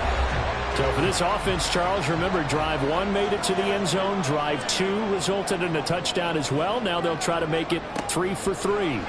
Yeah, and you know, they told us all week that this was the plan and this is what they wanted to execute, but did they really believe it would happen this well, this efficiently? I know they'll take it, and afterwards they'll say, there was never a doubt in our minds we were going to be successful in this one. And this is intercepted. He was trying to get it to Davis. Picked off by Marlon Humphrey, and this one will be returned to right around the 38-yard line. Well, he's certainly not been afraid to take some chances downfield. Now, look, it's paid off for him a couple of times. That time, not so fortunate. And that's where I want to start, what you said. It's paid off a couple of times. So his aggressiveness has been good for his offense for the most part. So he throws an interception there. No one likes that, but I would not rein him back in. The return on investment thus far has been pretty good. 2 touchdowns to 1 interception. So here's a 1st and 10 at the 38. After the interception, here's Jackson. And his throw is incomplete. That incompletion certainly slows things down a little bit and brings up a very important call for 2nd and long. What do? Run and try and get some yardage and make it 3rd and manageable? Or challenge the coverage again, hoping for a bigger gain? They get 6. That'll leave them with 3rd and 4. I know the halftime's approaching, but I don't think he's going to want to take a break. That's his 5th catch. Yeah, they've really been targeting the tight end. Jackson. Work in the middle of the field, and he's got a man complete. And he will have a 1st down here as they get into field goal range, down just shy of the 20. 1st down, Baltimore.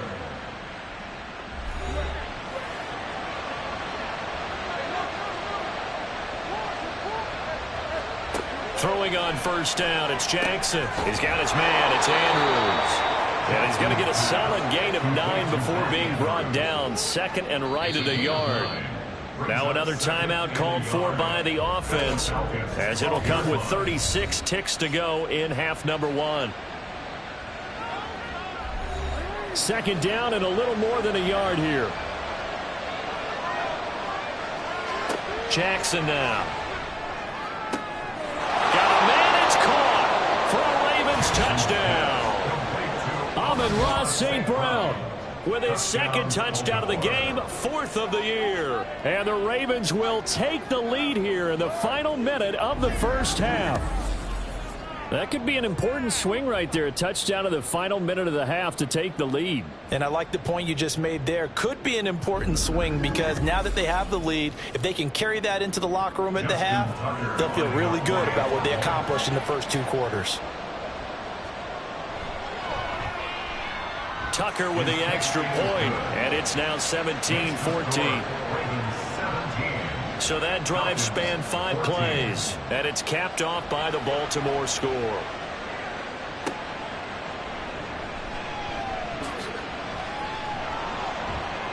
And he takes this near the 25, just a little pass there, call it the 26. And the Falcons going to get one more drive here in this first half. And with time quickly fading here in the second quarter, not sure how aggressively, offensively they want to play this. I think we'll find out just how much they trust their guys in this situation if they decide to take a shot.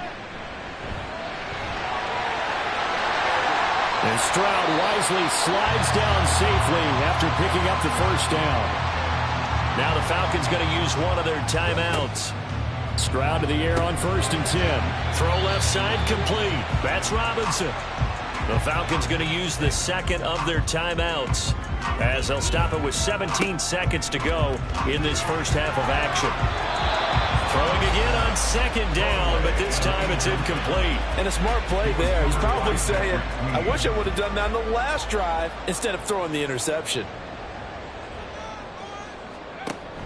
Stroud sets up the play action. Oh, and his early struggles continue. Here's another one intercepted. Picked off by Marlon Humphrey.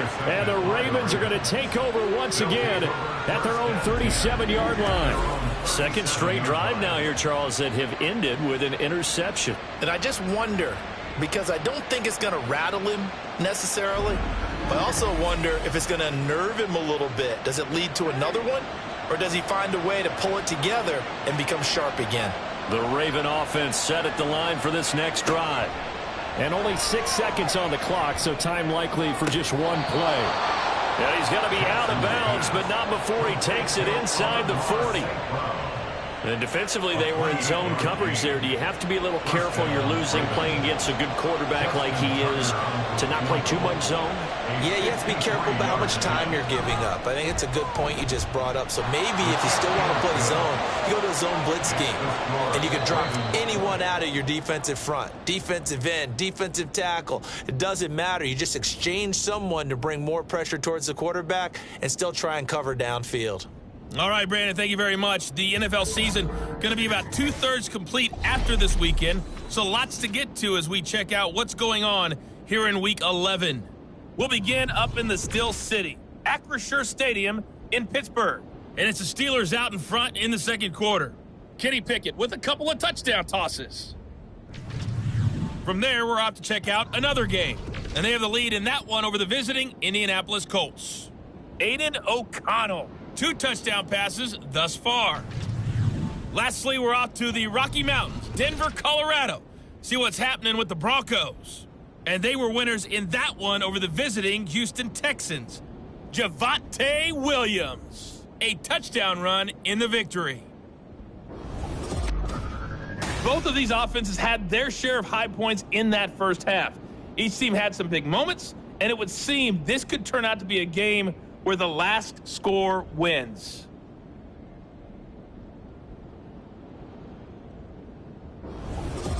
All right, Coach, thanks. Yeah, both teams likely to make some changes in what's been a closely fought battle to this point. It'll be Falcons football, and they trail here as we get back underway on EA Sports.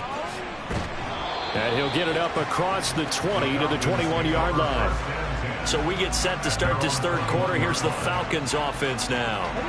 Well, Charles, in that first half, we saw a fair amount of offense on both sides of the football, and now the team trailing here will start with it in the third quarter. And we both know this coach pretty darn well, don't we? Because his game planning is always on point. And now he's getting the ball to start the second half. How about all the offense that you already referenced in the first half? He'll put that all together and come out with something really strong, I believe, to get things going here in the third quarter. And what a nice example there of a tight end doing exactly what he needs to do. How about how he worked his way to the outside, made sure he secured the catch, and then anything after that, we count that as a bonus. And indeed, he gets enough for the first down. Stroud off the play fake. Open man, complete downfield to Davis. And all the way inside the 15 before they drop it. And in 2 plays just like that, they're already operating in the red zone. Well, make that now 2 completions for him on this drive. And these aren't ordinary completions. They're big ones. Yeah, these are the types that make a secondary talk to each other and not in a good way. Oftentimes pointing fingers. Hey, who's got him? Someone cover him. That type of indecision can open up to even more big plays. On 1st and 10, it's Robinson. And he couldn't quite get there. Tackled down at the 1. They moved the ball over 50 yards between this play and the last one. Sometimes it's hard to believe, but there are times this game is about patience, isn't it? Has had the game he expected, but that... And he gets in. Touchdown. Bijan Robinson. His 5th rushing touchdown now on the year. And the Falcons are an extra point away from capturing the lead.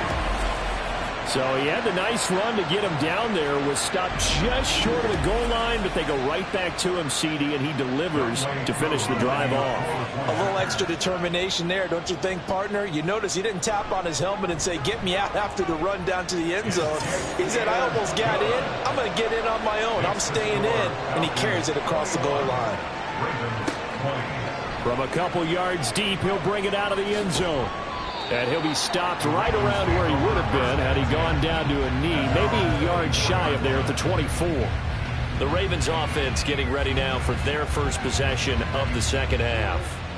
And, Charles, it feels like we're set up for a good second half here. Came out of the locker room, 1-score game. Now the lead has already changed hands. Well, this offense, they've got an opportunity right now to take that lead right back. Yeah, and it feels like you're going back and forth, almost a little bit like a tennis match, right? And we're just all, our heads just keep moving. Which side has it? Which side's going to score? How are they going to go out doing it? A little bit of a challenge for each side trying to match each other. Straight ahead is Hall, and he'll be stopped up at the 26 after a gain of only a couple. Well, that's a good start to this drive on the defensive side of the ball. Force the incompletion on first down, then you're able to shut down the running play on second. Yeah, I wouldn't be surprised now. A little bit of pressure. Oh, the turnover fest continues. Here's another interception. It's Brian Branch with it, and they take possession of the football and have it at the 36-yard line. Well, certainly not his best throw that time, and not a good time to make it, Charles, when they were a nickel with 5 defensive backs on the field. And that's exactly why you have those 5 DBs out there. You want extra speed on the field, guys who have ball skills and understand what the passing game can do, and gives them a chance to react and make a play on the football, and they take one of those away. So from the 36 now, 1st and 10. On the counter, this is Robinson. And he'll follow his blockers there all the way down to the 23-yard line. It's a gain of 13 and a first down for Atlanta. That time a little misdirection really seemed to fool the defense. And think of it this way. From the time you're in high school, you're taught to watch film and pick up tendencies. Sometimes they can use those against you. Touchdown, Falcons! Chase Claypool, his second touchdown of the afternoon. And the Falcons are able to strike quickly to add on to their lead. In order to lead in a game, you're going to get plenty of contributors, but that's his second touchdown catch of this game. He's one of the key guys in this one. And you better believe he'll be looking for the hat trick here as this one continues to go.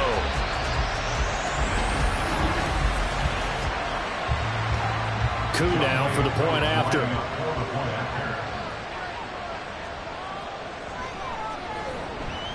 And with that, the lead is up to 8. Well, it wasn't a one-play drive, but I think they'll take it. The scoring summary, 2 plays and into the end zone. From a yard or 2 deep, here comes a return. And that decision to bring it out ends up not being a good one. Costs him about 5 yards as he's tackled at the 20. And Baltimore's offense set for this next possession. So now, Charles, this drive maybe a touch more important, trying to erase the memory of that interception they had the last time out. Yeah, and everyone goes through this because even the best of the game, you're going to have games where it just doesn't go right for you and interceptions result. So, frankly, to me, it's all about how you respond, not just the types of plays that you call, but how you carry yourself, how you show your team that you're still with it, and how you continue to lead. And he's tackled at the 38, but they doubled their yardage. The play started at the 19, and they gained 19. Well, that certainly has to feel good. It's not all the time that the play caller should get all the credit. Sometimes I think in the huddle, the quarterback just says, hey, who's going to make a play for me? I just need something right here. And the end result there, nice first down. Drive keeps moving. They'll give to Hall. And he takes this up right near the 45-yard line. 47 yards rushing for him now to this point. Ball spotted at the 45. Here's 2nd and 3. Throwing is Jackson. Got St. Brown running the quick slant here. He's been big. 2 touchdowns earlier. Now he's got a first down here. 8-yard pickup. First down, Baltimore. Here's Jackson to throw. He'll go right back to St. Brown. And he is tackled inside the 40, not quite to the 35. Consecutive catches for him. That good for 11. Line of scrimmage, the 37 on 1st and 10. Jackson options out left. And he'll be brought down at the 27-yard line. Give him 10 yards on the keeper, and it'll lead to a 2nd down. 10 yards on the pickup. It's 2nd and inches at the 27-yard line. Now it's Jackson. This pass out wide to Hall. And they'll bring him down at the 18-yard line. 9 yards to pick up there, and it's a first down. And the Ravens first down. Off the play fake, here's Jackson. And this one incomplete. Threw it down at the feet of his receiver. That one doesn't find its target, but all in all, he's been much sharper this week. He was under 50% a week ago, and now he's up over 70%. Well, you know it's standard for quarterbacks and receivers get together for a little extra time each and every day in practice. I get the sense they got together for a lot of extra time this week to try and improve that passing percentage, and it's worked out quite well. This offense was on the move. Now 2 straight incompletions. Have them looking at 3rd and 10. Here's Jackson.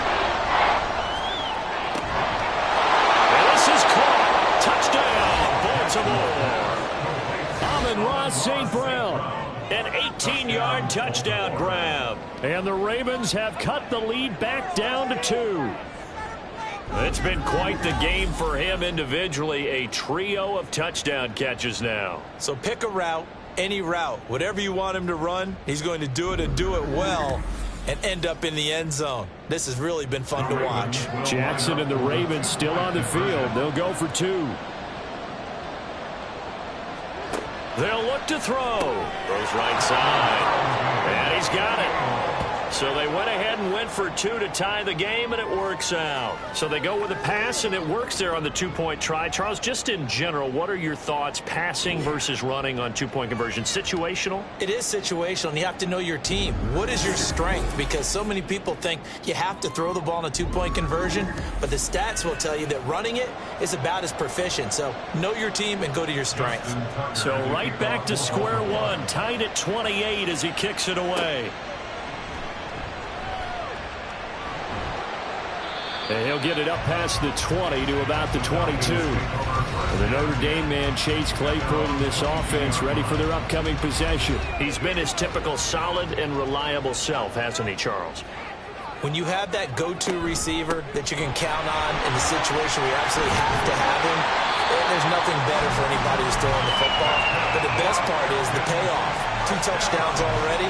That's the bottom line when you throw the ball to a guy. Absolutely. Not over 100 yards right now, but he does have the 2 touchdown catches. Now they'll throw it with Stroud here, 1st and 10. And his throw's going to be incomplete. I think the defenders have to feel pretty good. Even though the ball was tipped in the air and could have become a big play for the offense, they actually won one because the guy flinging it today, he's having quite the performance. A couple of touchdown passes, almost threw his first interception, but he's throwing it so well, I think Lady Luck was on his side. 56 yards rushing for him now in the ball game. Here is 3rd down and 4. On the draw, Robinson. And he will have the 1st down as he's brought down up near midfield. It's a pickup of 6 and good enough to move the chains. 2 first downs have him up near midfield now on 1st and 10. A shotgun snap to Stroud. Short throw caught by Pitts. And this will be stopped at the 44. That one good for 7 yards. Here's 2nd and 3. A 7-yard pickup brings up 2nd and 3 at the Ravens' 44-yard line. Straight ahead, it's Robinson. And here he'll be brought down a little shy of the 35 at the 36. That one a 1st down pickup of 8. Yeah, once more, strong running, excellent blocking at the point of attack. They've got a nice little drive brewing right here. Back to Robinson now on 1st down. And he'll get it inside the 35. He's had success on this drive, but not on this play. Finally, they bowed up defensively. I think they were determined not to let him take it pretty much all the way down the field. Yeah, it looks like they handled their run responsibilities correctly this time. What we call them run fits, everyone was in the right place. A pickup of about 3 yards as he's taken down at the 31. They'll break the huddle and come up on the 9th play of this drive, needing 5 yards on 3rd down. Pass taken in by his big tight end. And he's going to be taken down with the 1st down at the Ravens' 21. Give him 10 yards there as this offense is on a roll. This drive continues to plunge forward. That catch, by the way, number 505 of his career, and that ties him with a couple of other tight ends for the pass, Frank Wycheck and Dallas Clark. And those guys are excellent players, but how about what we're seeing right now? 505 and rising. What a nice career he's put together. Play action. Here's Stroud. This is caught. Touchdown! Gabriel Davis. Halfway to 100 now with career touchdown number 50. And the Falcons have broken our tie. Well, that connection, it looked like they maybe had some pre-play communication. Maybe one of them noticed an area that was open to the defense to get the pass to. When you put the time in, sometimes you have that great silent communication that you just noticed right there, because the best quarterback receiver combos in the NFL, they know how to make those adjustments at the line of scrimmage when they see something pre-play, and they got it done there. Koo able to connect on the extra point, and they will take a 7-point lead. Following the touchdown, here's Koo to kick off. Taken at the goal line. Oh, a good return up past the 30. And good starting field position. He'll get this one all the way up to about the 35-yard line. We get a look at Amon-Ra St. Brown as his offense readies for the next drive. Previous series, definitely a focal point. 3 catches, the touchdown grab.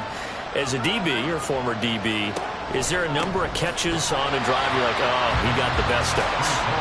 I'm not sure there's a number, but there's a great feel. And what he did on the last drive, yeah. Especially with a touchdown. Yes. You're never happy. You're exactly right. The way he capped it off, so you feel that at the sideline, and now you're looking at your buddies and saying, okay, what are we going to do to take things away from him? Because I'm not sure the other guys can make those sort of plays. So let's make sure that we don't let him get going again. What do they have for this? 3rd and 11. To throw is Jackson. And that is incomplete. Certainly appeared to take away his first read, and by the time he tried to look elsewhere and find an open target, the coverage was too good. That one falls incomplete. He punted 4 times in the loss last week as he gets this one away here. Just a 2-yard return there following a punt of 48. And the Falcons will be taking over 1st and 10. Atlanta prepped and ready for its next possession. Well, certainly they'd rather have the scenario they had last time. Now, Charles, remember they had the short field. They took it in the end zone. Now this is going to have to be a longer, more sustained drive if they want to get points. Yeah, a little bit more of a quick strike opportunity last time by where they were on the field, and you're exactly right about that. But now, backed up a little bit. What's that old expression we love to use? Time to matriculate the ball down the field and try and do it again. And they're not going to get to the line to run another play. So we will switch ends as the third quarter has come to a close. This is the National Football League on EA Sports. Back now here on EA Sports. It's the Falcons. They've got the football. They've got the lead as we get set to start the fourth. And he'll get this up to the 30-yard line. 89 yards rushing for him now as he has been tremendous all day long. Well, that's a carry they have to be satisfied with. And throughout this game, they've been satisfied with what he's given them. Whenever they've needed a big run, a first down, he's the guy they've turned to. And it doesn't matter what the defense thinks. They've got the confidence to keep handing it to him and keep picking up good yardage. Well, he'll be taken down, but not before they work it across midfield. A good pickup there at 22. And these guys certainly are not hiding what their intention is. They're absolutely showing it. They're definitely not going to sit on this lead here in the fourth quarter. So in Raven territory now, here's a 1st and 10 at the 48-yard line. Stroud's throw there, held in by Claypool. And he is tackled inside the 40, not quite to the 35. Back-to-back receptions for him, and it's another first down.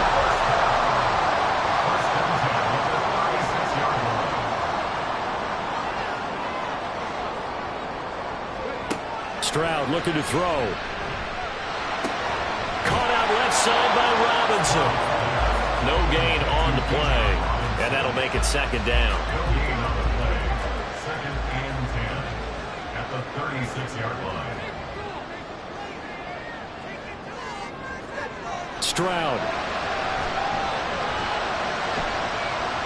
And he bats it away, and it falls down incomplete. What would look like a march to the end zone has hit a momentary roadblock with that incompletion. No need to panic. They just got to come up with a high percentage play call and see if they can get their offense back on track. Now he'll escape to his left. And he will slide to a stop. He does have the first down. 18 yards, a big pickup there on 3rd down. It hasn't been the cleanest game for him, but there was a sign of improvement as he looks towards the next one. Nice bit of scrambling to move the sticks, and even more importantly, he didn't risk adding another interception to his ledger.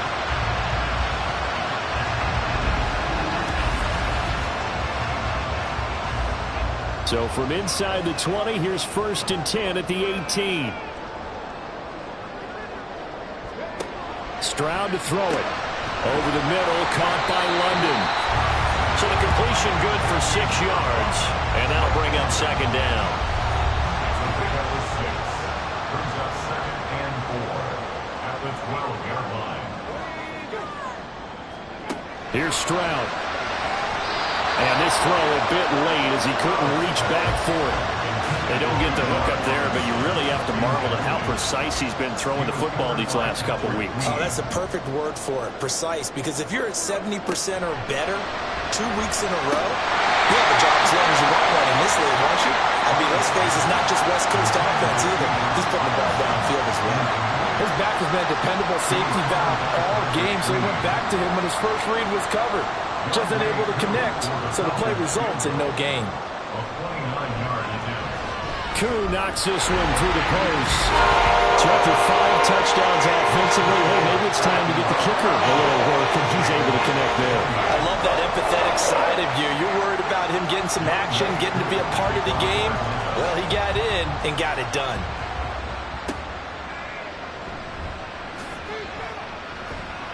And he won't get this to the 20-yard line as he's down at the 19. The Ravens offense now, they get ready to head back on the field. And the complexion of this one has changed a fair amount. That last field goal made it a 2-score game, so they need to get points out of this drive relatively quickly. And now a throw on first down there, but it's incomplete. I think he could have scanned downfield forever, but there wasn't anything available. Ends up throwing an incompletion, and I think he'll take that. Jackson now on 2nd and 10. And that one off the mark behind him, incomplete. This defense has passed its first 2 tests by forcing back-to-back incompletions. They know there's probably another throw coming on 3rd down. Let's see if they decide to force the issue by sending people on a blitz. On 3rd down, Jackson. Well, he's caught on the sideline, but he's not going to have a first down. They say he was out of bounds. So a big call there. That brings up 4th. The Ravens send their punter out now as he'll kick it away for the 2nd time.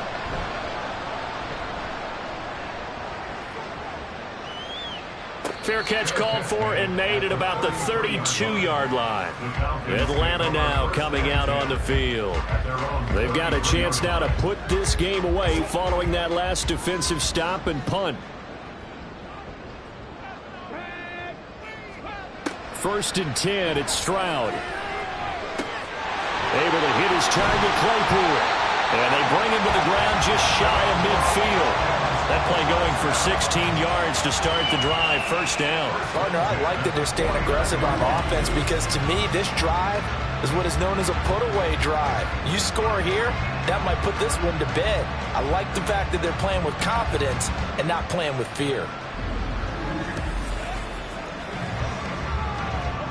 So one play, and they're already just shy of midfield. Now Stroud. Got a man, it's London. And he'll go down inside the 45 before going out of bounds. 2nd down and 3. Brings up 2nd and 3. Play action. Stroud now. And his throw here is going to be incomplete. No coverage bust by the defense here. They did a nice job accounting for everybody, and that led to an incompletion. On 3rd down, Robinson. And he'll be tackled about 2 yards shy of the line to gain. A 1-yard pickup leads to 4th down. This late in the game, Charles, I think you maybe seriously have to think about going for it. Especially where they are in terms of field position, because this is almost like no man's land. Might hurt your punter because there might not be enough space, maybe too far for your field goal kicker. I'm like the old rule. Possession is 9/10 of the law. Possession is 9/10 of winning the game. Go for it, get the first down, close it out. Personal foul. Roughing the kicker. Defense. Trailing here in the 2nd half, went for the aggressive play, got a little too aggressive. You've got to know when to pull up, or if you're going to go for it, how to take your body across a punter's body and not into him. Not a good play at all. Stroud now on 1st and 10. Short throw caught by Pitts. And he's tackled a yard short of the marker. Good gain of 9 on 1st down. 2nd down and a yard. At the Ravens' 19-yard line. Throwing now is Stroud. Caught by London. Catch number 44 on the year. It's a 1st down.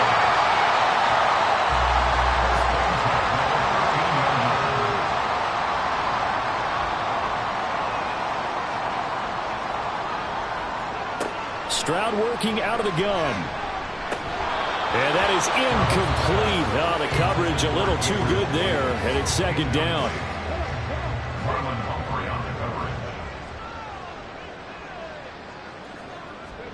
The throwing again is Stroud. Touchdown, Falcons! Gabriel Davis with his 2nd touchdown of the afternoon. And the Falcons are looking to make it 2 straight as they add on to this 4th quarter lead. An important score there, CD, and now an important extra point because it would make it a 3-score game. Love the math there, and at this point in the 4th quarter, look, we all need next-gen stats, right? We all use them, but we don't need them here, do we? Because that means it's almost a certain victory. Extra point by Koo, up and good. And that'll make this a 3-score game now. The lead moves to 17. Following the touchdown, here's Koo to kick off.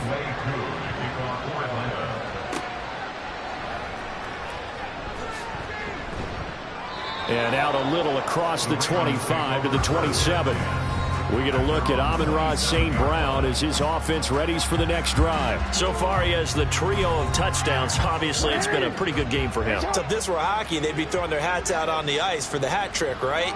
I'm not sure exactly what you do in the NFL except applaud and continue to hope you see a little bit more of this. What a tremendous game. You want to start a new tradition? What can we throw on the field? Oh, no. We'll throw your mic out there.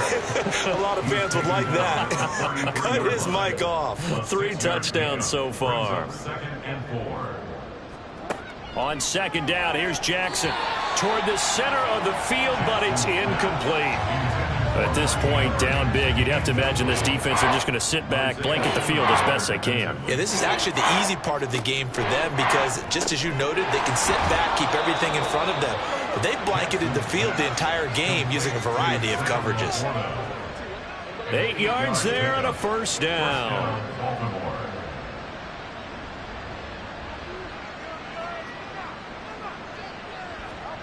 From the gun, it's Jackson. Over the middle, complete. It's Wallace. Yeah, this will leave him a yard short.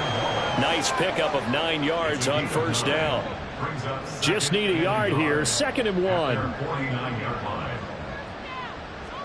Throwing is Jackson. He's able to find Wallace. That one a first down pickup of 8. Now it's Jackson. Throwing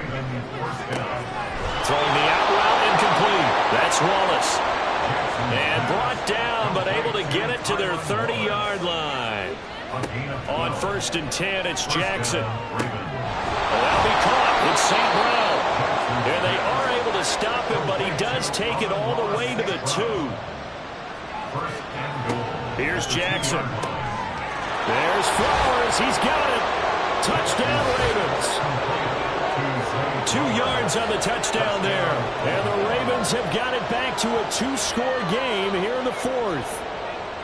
So a little bit of a letdown there defensively. I mean, look, you're still 2 scores to the good, CD, but things may be a little more uncomfortable than they had hoped. Yeah, if you'd kept them out of the end zone there, this game's over. You've locked the door on them. Instead, it's still open a little bit, and they've got a puncher's chance. Tucker able to connect on the extra point, and the lead is trimmed down to 10. 2 scores down, 3 timeouts left. Still a chance if they can somehow get this one back. And a good job here by the Falcons. Their hands team able to recover. The 4th quarter, it felt like they needed the football back. Unfortunately, they couldn't get it. And I know we brought analytics into the game, and someone has said here that the data says that when a team's expecting an onside kick, 80% of the time, the team expecting it, they do actually recover the ball, which is what we saw here. I just wonder if that number is much more of a anecdotal type of a number. Kind of like when the coaches tell us, well, when you score on special teams, 93% of the time you win the game. I'm still waiting to see that number is empirical. Robinson up the middle. And a pretty big hole as he's down to about the 40. 97 yards rushing for him now to this point. Coming up to the line, and they will need to run another play here before the 2-minute warning.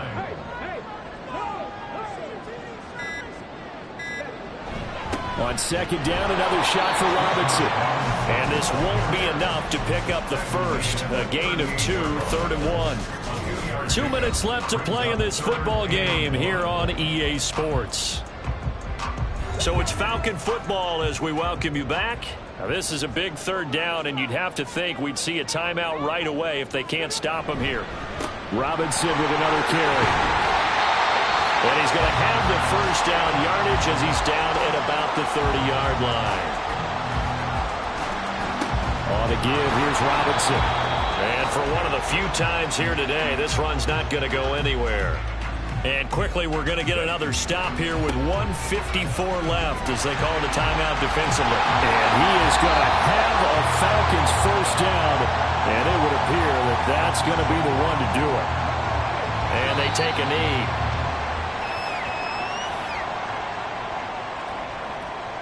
2nd and 11 now.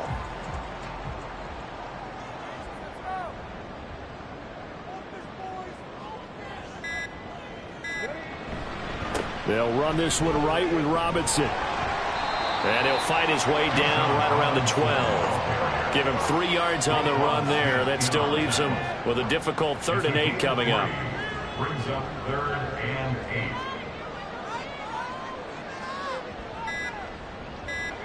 To a knee goes Stroud, and that is going to be all she wrote. Listen, anytime you take a knee to end a game, that means you've won it. So it doesn't matter whether it's home or on the road, but there's something a little extra special about doing it in front of your home crowd, isn't there? And the home crowd applauding. They're happy with what they've seen. Chalk this one up in the left-hand column for a win. Yeah, that's right. Head to the locker room, throw the wristbands in the crowd for the kids, your gloves, your towels. Get to share it with the home team. Charles, a lot of happy faces heading into the tunnel as this one ends, and understandably so. Not only did they get the win, but, boy, their offense was on fire in this ball game. And, partner, I have no idea what the top speed is on one of those high-end sports cars. What's the top gear you can get into? This offense, they certainly were there in this one, huh? Everything clicking for them in this contest, the kind of performance that they're going to cherish. So for Atlanta, they move back over 500 now at 6-5. And they will hit the road next week for a date with the San Francisco 49ers. Meanwhile, for Baltimore, they suffered just their 2nd loss as they drop to 8-2 now on the year. And they'll look to regroup next week as they head to Houston to take on the Texans. And for Charles Davis and our entire crew here at EA Sports, I'm Brandon Gaudin saying so long, everybody.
It's Week 11 of the NFL, and the spotlight is on these Chiefs, reigning league MVP.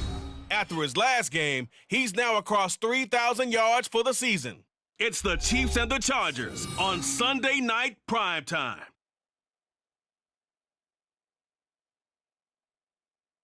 It is perhaps the best home field advantage in all of football, and certainly the loudest, as we welcome you to GEHA Field at Arrowhead Stadium in Kansas City. Tonight we've got a great Sunday night matchup on tap, as it'll be the LA Chargers taking on the Kansas City Chiefs.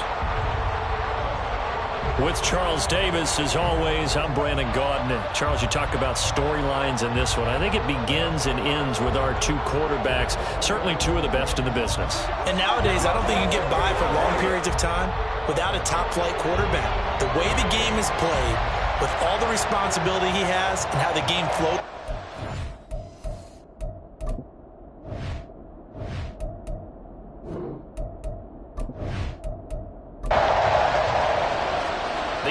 Season has hit high gear, and off we go in Week 11 on EA Sports. And the opening kickoff will not be returned, as that will be a touchback. So here come the Chiefs for their opening drive. And a look at a guy, definitely got a little razzle-dazzle to him. Can do it with his arm or his legs. Their mobile QB. You enjoyed watching that game tape, didn't you? Yeah, last week's game. Good. Four touchdowns, one pick. Now, you were a little upset about the pick. I didn't know if you would play him this week or not if you were the head coach. Hey, they got the win. You got the win, so you're going to give him another chance? Give him another shot. All right. I think he's free going down the left side. It's a foot race. Chris Godwin to the 16-yard line. A big play there on the first play of the game. 59 yards. Well, partner, I'm not sure how this drive's going to end, but how about the way they flip field position there? A nice attacking play that picked up a heck of a chunk of yardage.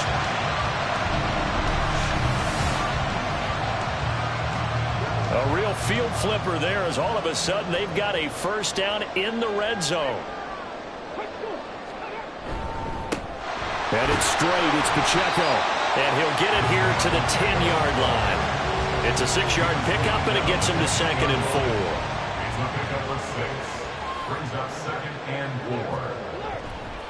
4. Again, it's Pacheco. And he is met in his tracks behind the line of scrimmage. It'll be a loss of a couple on the play, so now 3rd down coming up. They are in need of 6 yards here if they hope to move the chains. On 3rd down, he'll drop to throw. Touchdown, Kansas City. Dalton Kincaid, touchdown number 15 of the year. And the Chiefs will claim the early lead as they're on the board first here tonight. One of the keys to their long winning streak has been scoring first. An ideal drive right there, getting the first 6 points of the ball game. Do you go back to our meeting with the offensive coordinator? Remember what he told us? Absolutely. With some teams, I script to probe in the early part of the game. Other teams, I script to attack. They've been in attack mode for these ball games and continue that in this one. Extra point by Butker is on target. And it's now a 7-0 game. Now after the touchdown, here's Butker on to kick it away.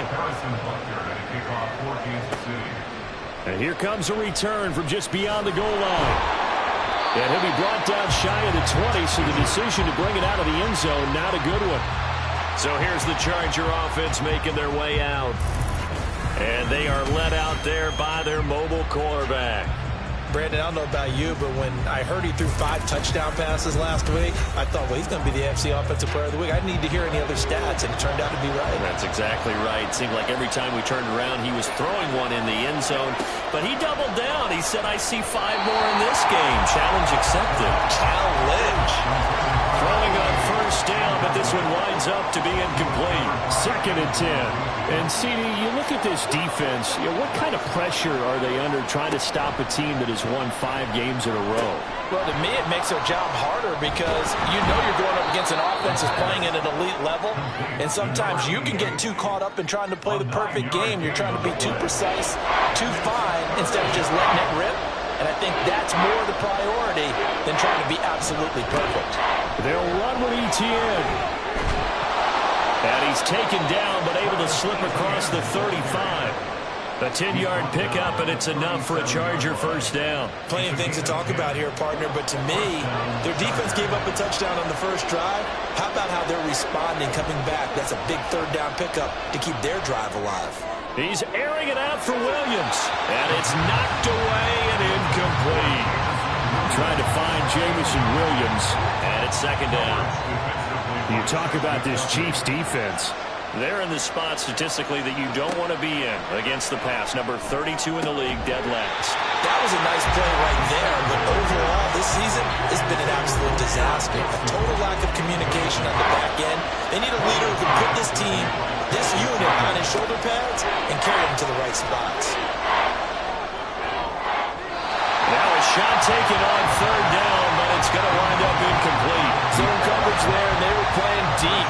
That makes it obviously a little bit harder to run by guys. At that time, there was not much of a window to get the ball in there, and it winds up incomplete. On is the punter Scott here as he gets this one away. Calls for the fair catch, makes the fair catch just inside the 15-yard line. Kansas City taking the field for their second drive.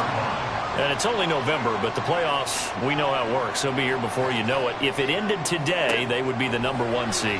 And that's a great spot to be in, but I love the phrase, if it ended today. And I'll guarantee you, that's what they've discussed in their locker room, in their meeting rooms. Yeah, we know where we'd be if it ended today, but we also know it's not ending today. Right. So they've got to continue to play the type of ball that put them in the spot where they're number 1 in their conference. His second catch, and this one not nearly as electrifying as his first. And it'll bring up third down now. So, Charles, you talk about this offense, how well they played. I mean, the defense, too, really. But they're sitting at 10-0 now on the year. 4-0. All right, rifles one, and that's going to be intercepted. And he brings this one back. It's a pick six and a Charger TD. Well, it turns out it's not their offense who gets them on the board first, CD. It's the defense coming through right there with a pick six. And I know from experience throughout the week when you go against the offense, you're challenging them all the time. You're letting them know, hey, don't worry about scoring this week. We'll take care of it. We'll get a few pick sixes and score ourselves. You're just kidding? But how about what he just did right there? Laid it out for the rest of the game. We scored. Hey, offense, can you keep up with us? Extra point up and good by Dicker. And we are tied at 7. A heck of a play there defensively, getting the interception, navigating his way into the end zone for the touchdown. So all even at 7 now as they kick it away. And it'll come out to the 25 as he will not attempt to return. Now the Chiefs offense, they get ready to head on the field. Now remember, they were just out here a moment ago through the pick six, so we'll see if they can take better care of the football this go-around. Yeah, and sometimes, partner, I think it's almost better that you just throw the pick six and you come right back out on the field. You're not over on the sidelines dwelling for it for very long. You're not hearing everyone say, hey, you'll get them next time. Hey, don't worry about it. All that stuff just goes right out the window. You're right back out on the field with a chance to atone. A loss of a yard there to start out. That leads to a 2nd and 11. Here's Pacheco once again. 5 yards on the carry there, and it leaves him with 3rd and about 6 yards to go. Well, this defense for the Chargers, they were excellent a week ago in the victory over Arizona. And what I saw on film was a nearly unstoppable pass rush. 5 sacks last week, plenty of hurries given up. So now what do you do on offense? You just match protect, keep everyone in and run the ball, or maybe just 1 or 2 receiver routes in order to try and keep your quarterback upright. First time that they called his number tonight, and it gets him a first down.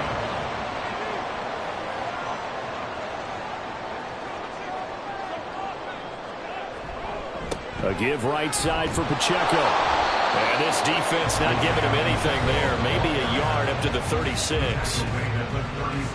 The numbers on the ground for Pacheco last week.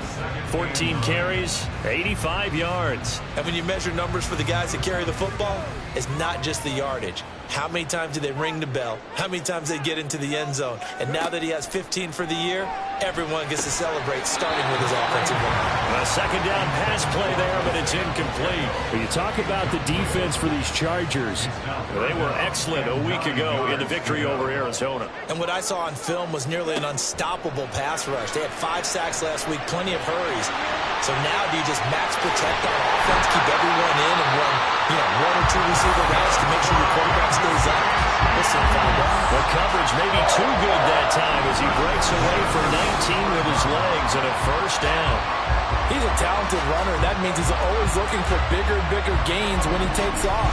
Certainly found some bonus yards there beyond the first down marker, and his early drive will continue with that extra jolt from his legs. They go play action here on first down. And the ball is knocked out and picked up by the Chargers.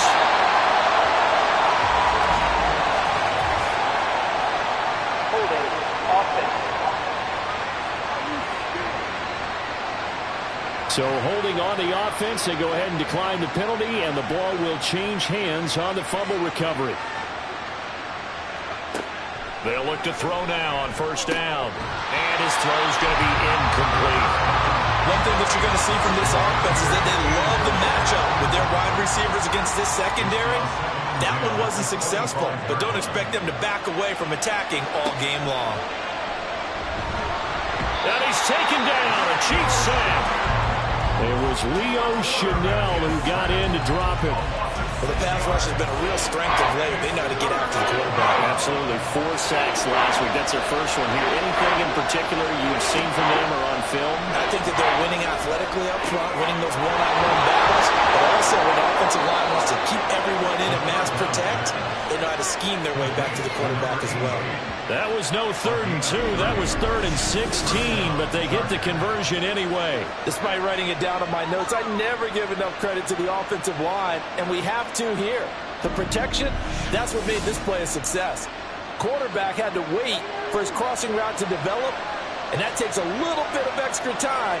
Excellent job by the big fellas up front. And this turns into a nice gain with a slide at the end. I guess no need to force it when you can do that instead. First down, 18-yard gain.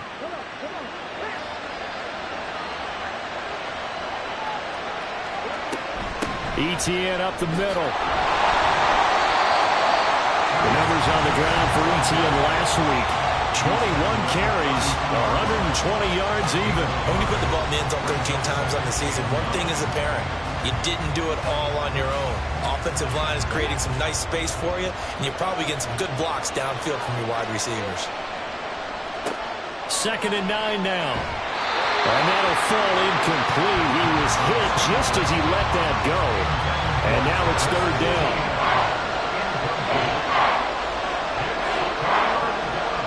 Back to throw. That's going to be knocked away and incomplete.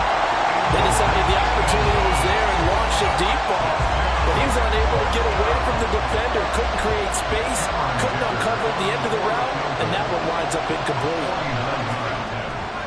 And his kick is good. And they take the lead here now at 10-7. So they wind up turning the turnover into points as they convert there for 3. Yeah, that was a nice job there to force the fumble. They recover, hand things over to their offense, and then the offense went down and got them 3. That alone, that's not enough to win a game, but both units able to do their jobs on these last 2 drives. And he returns this to the 22. The Chiefs offense set to go. And last time they coughed it up, led to a field goal. They're fortunate that it only led to a field goal, but still, they're not happy about it. Could you sense the relief, though, when they only gave up the field goal and they were able to trot back out on the field and start this drive? A little more pep in their step because they didn't cost their team a touchdown, but they know they've got to do it a lot better than they did on the last possession. The coach will just be relieved, though, if they recoup with a score here, right? I think the coach will be ecstatic to see them pick themselves back up and now taking that field, punching the end zone without turning it over. 23 yards to pick up there. I don't care who you put on him. He's going to be a handful of one-on-one throws. Yeah, right now, you're right. They're in man-to-man. Maybe need some safety help. I would say that'd be a good idea. Double team him somehow. I'm going to have to make someone else beat me rather than let him shred my defense. On 1st and 10, here's Pacheco. And no room that time, getting it to about the 46. Just a yard on the first down carry, so it's 2nd and 9. Brings up 2nd and 9. They run it with Pacheco from the gun. Pushing forward for 3 up to the 48. I do know from experience that when you slow down someone's running game, you're now doing the dictating on defense. And guess what? Now you're getting ready to tee off on their quarterback because they have to throw it all the time. But you still have to be alert for the draws and other plays of that nature and make sure you don't get hurt. He had the touchdown earlier. This one's going to get him a first down.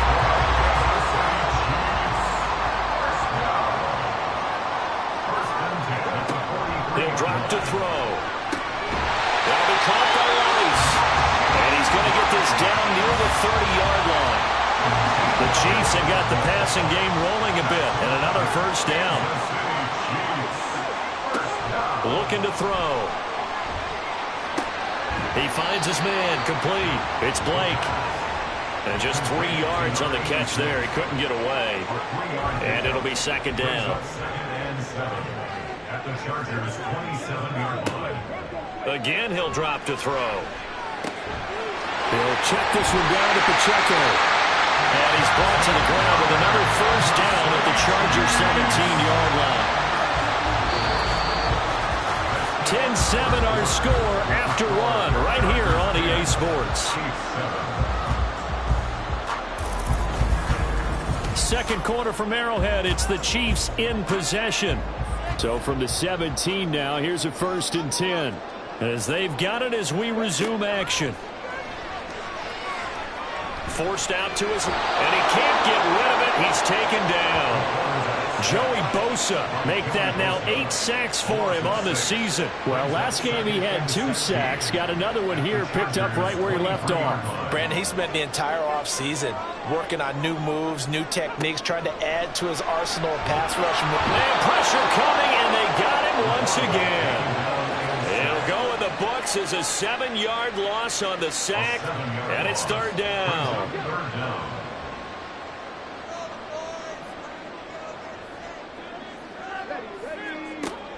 They'll look to throw here. And incomplete. He had nowhere to throw, so he just tossed it away. But that brings up 4th. Well, that play was certainly a little bit different because on the previous play, he was sacked. This time, protection a lot better. Had time to survey the field and still couldn't find an open receiver. Butker's kick here is good. And that will knot us up at 10. So a dozen plays on that drive, CD, but in the end, it yields just the 3 points. Well, they were able to keep the defense on the field for a long time, but let's be honest about it. That was about as unsatisfying a drive as you're going to get. 12 plays and you only get 3 points out of it. Not quite the ending they were looking for. L.A. set to take over again on offense. And, Charles, if the season ended today, and it's not going to, we still have December left. More football. We're only in November. But they would be a wild card team. And that's great. They'd be in the playoffs, but you know they're trying to bump up to be one of those division leaders. That guarantees you at least one home game in the playoffs, and that's what you're really seeking. But there also isn't much margin for error for this team, right? Because right where they're sitting, a 2-game losing streak could have them out of the playoffs. So they've got to make sure they continue to keep the momentum going. Absolutely. There's some sharks smelling blood in the water behind them. This is intercepted. And the Chiefs are going to take over here up near the 40. Well, that one was in the air for an agonizingly long time. Just begging to be picked off, wasn't it? It's one thing if you're throwing a ball like that, trying to throw someone open or lead them into an area. But that ball needed to be thrown with a lot more conviction. As a result, it's an easy interception. Here's the Kansas City offense now as they get set to take over. And a methodical drive last time, but they couldn't get that knockout blow. They had to settle for 3. But you got to like what they've been doing along the way, right? It's almost like the body blows, the setup punch. As you said, they didn't get the knockout blow here, but that doesn't mean it can't come later in the game on another possession. And the defense on the other side, maybe a little gas. Yeah, a little tired. And if nothing else, they just feel relieved getting upfield only giving up 3. They don't exactly feel like they've handled the offense. Pacheco gets it up the gut. He'll get a nice chunk there on the first down run, and it's 2nd and 4. Good yardage there on first down. Exactly what you want. Get yourself set up to keep making first downs, keep the clock running. And if they're smart, you're starting to milk the clock. No hurry before you run your second down play. And he'll get it inside the 40 to the 39. Holding. Offense.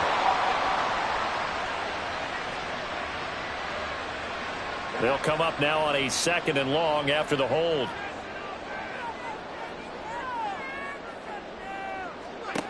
They'll set up to throw. That one caught by Rice. And he's brought to the ground with another first down at the Chargers' 35. Nice play for Kansas City, picking up the first 18 yards that time. Good strong throw and catch right there. And so far in this game, the alleys have been open for them to get completions, and they're taking advantage of it. Quick throw caught by Godwin. And they'll have it in the red zone before he crosses over out of bounds. Another big gainer that time. This one goes for 19 yards. But one of the ways the quarterbacks keep all the receivers alive in a play, never lock in on any one guy. Make sure you keep your eyes moving, scan the field. And here he finds the open guy for a nice pickup. So from the 17 now, here's a 1st and 10.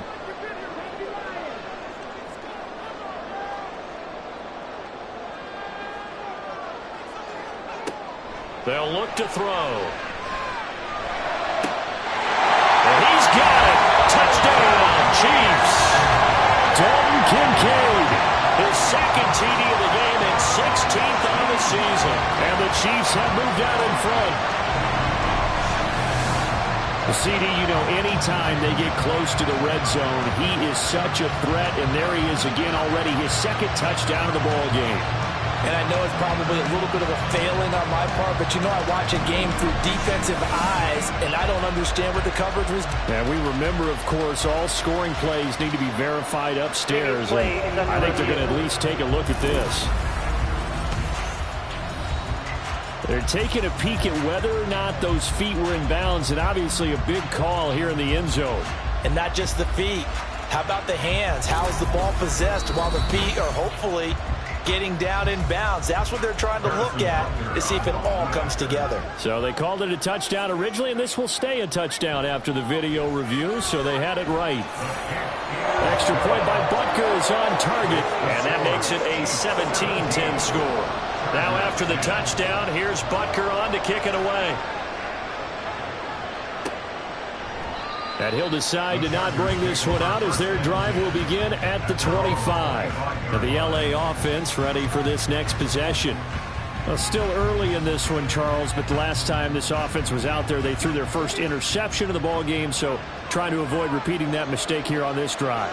And to put a positive spin on it, at least it happened in the first half and not in a close game in the 4th quarter, but you're absolutely right, partner. One of the last things this offensive quarterback wants to witness again in this game. Kind of an obvious question, Charles, but anything you try to avoid after your first pick, or you say it's one interception, we're still in the first half, I'm going to do the same thing? I think you want to avoid playing scared, you know, and put it into the mind of a quarterback that you've lost confidence in him. Make sure you get some throws that he's going to be able to complete, make him feel good about himself, and continue to run your offense. Here now, 2nd and 9 from the 39-yard line. He'll look to throw. He completes that to Garrett Wilson. And he'll be brought down with a first down as the tackle's made at the Chiefs' 42.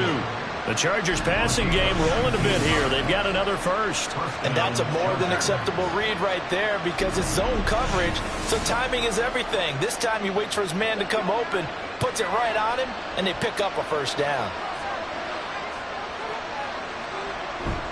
On 1st and 10, it's ETN. And he is going to lose yardage here. 2 yards the loss, 2nd and 12. I have a feeling they'll stay committed to running the football, especially on the early downs. They just haven't had a whole lot of success just yet. Now they contend with a 2nd and 12 after the loss. Back to throw here. He finds Wilson. And he'll be brought down with a first down as the tackle's made at the Chiefs' 20-yard line. That one goes for 24 yards. And this has been a nice answer to the touchdown drive against them a few minutes ago because they've come out and reestablished the tempo. A nice throw there, and they're putting together a very strong drive as a response. And he's got it. Touchdown, Chargers. Jamison Williams, a 20-yard touchdown. And the Chargers are an extra point away from evening this one up. A nice connection there, finding his target, and that'll put 6 up on the board. Just like they drew it up in their playbook and reiterated it on the sidelines, right? Perfect route, a good throw, and the defense, they had no answer for that right there. Dicker down to tack on the extra point. And he gets it to go, and we're all even, 17 apiece. So that drive, 6 plays, 75 yards. And it was Jamison Williams wrapping things up with a touchdown. No run back here, down to a knee, and this drive will start at the 25. KC's offense ready to take over. Right now, we've got a little bit of an offensive masterpiece going on both sides, moving the football, scoring points. It's almost like somebody put the defense on rookie mode in this one.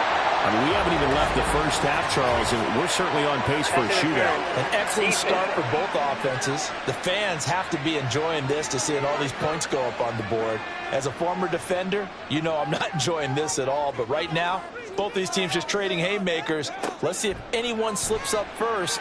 Can anyone counter with a nice little jab and get things going in their direction? And he's going to get this down to the 35-yard line. 23 yards, the final tally. I know sometimes we can get fooled when we watch him make catches, as we just saw him do there, because he really looks like a wide receiver the way he goes about his business. Yeah, 230, 240 range. Yeah, not super huge. Maybe not counted on to be that inline point-of-attack blocker that we used to have in the good old days, but you can flex him out. You can run wide receiver routes with him. You can make him a primary target, and that's how he'll shred a defense. Here's 2nd and 10. They'll set up a throw. Got a man, and he hits him in stride. And he'll be a little shy of the 25 here at the 26-yard line. The Chiefs on 3rd down. They've converted 4 times out of 6. Not bad. They need just a yard here. It's 3rd and 1. They'll try for the first with Pacheco. And he will not only not get the yard he needed, he goes the wrong direction. 4th down now after a loss of 2. Just a simple run play there on 3rd and 1, but this D was up to the challenge and stopped him, bringing up 4th down. Now Harrison Butker for the field goal try. He made his first attempt, this from 45. Butker's kick here is good. And with that, they take the lead here, 20-17. So they're able to end that drive with 3 points in this one-possession ball game. And ideally, you want to end every drive with points. Most quarterbacks would tell you, let's end it with a kick, right? A PAT, that's number 1. Field goal you'll take. Punts, you really don't want to do that. In this case, they'll take the field goal and get prepared for the rest of the game. And the Chargers coming out of the field now. This drive here beginning probably with a pair of motivated groups. Remember, the offense scored a touchdown on their last time out. Looking to repeat that in Charles's defense. They were very frustrated after giving up 6 the last time on the field. And frankly, it's just a battle of wills in a lot of ways, because you know they're both motivated. They both game plan for this drive, and they both have specific outcomes in mind. To me, it just comes down to who can execute better and which side can step up and assert its will over the other. Now he'll look to throw here on 2nd and 10. Well, they certainly did a nice job there, picking him up out of the backfield and then running stride for stride with him. That's good coverage, and it led to an incompletion. They come up to the line now facing a 3rd and 10 after the incompletion.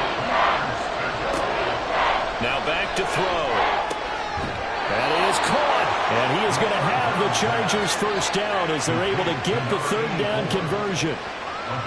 That's a play that will likely be forgotten when you talk about big moments in this game. But plays like this are critical to keep drives going. And if points result, we'll call this play significant. So here's a 1st and 10 at the 38. This is Wilson on a jet sweep. This will be stopped about 2 yards shy of the marker. 8-yard gain, 2nd and 2. 8 yards on the pickup. And we've hit the 2-minute mark in this first half of action. A reminder that coming up in 2 minutes' time, we'll check in with Jonathan Coachman from Orlando. He'll have highlights and analysis of this first half of play. Now this one over the middle into the hands of his tight end, complete.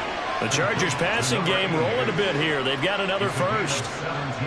Well, that tight end position, it just seems to continue to evolve every year in the NFL. Yeah, you're getting really terrific athletes. A lot of them maybe were wide receivers at one point. They continue to give you speed, great hands, and big bodies, which make them excellent targets for quarterbacks. And he's going to get this inside the 30. Another catch for him there. This one good for 11. First down.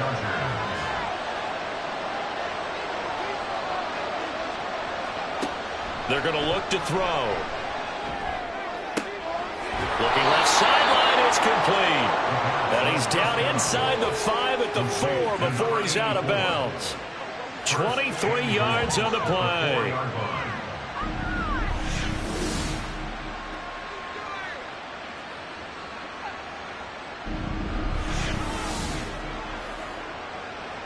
So it's first and goal and a great opportunity to get that lead back before the break. They'll stick with the passing game as he looks to throw. Touchdown! From 4 yards out. And the Chargers will take the lead here in the final minute of the first half. That's one of those long drives where not only do you score, but you really tire out the defense, too. That's a great point, because now they've been on the field for a long time. Them going to the bench, trying to make adjustments, trying to figure things out, but they'll do so fatigued. Extra point try now from Dicker.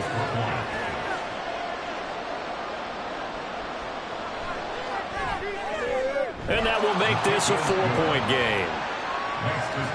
So that drive takes him down the field in 8 plays. And it winds up with a touchdown for Los Angeles. From a couple yards deep, he'll bring it out of the end zone. And only able to get this to the 19, so probably should have opted for the touchback. The Chiefs going to go back on offense here late in this first half.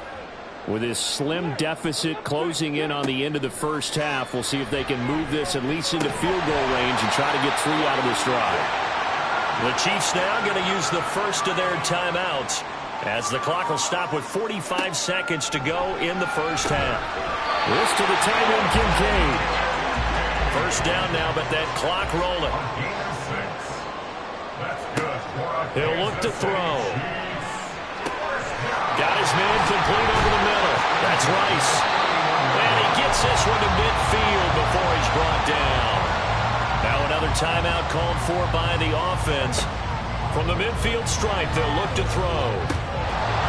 And that is incomplete. He couldn't hold on through the contact. Brings up second down.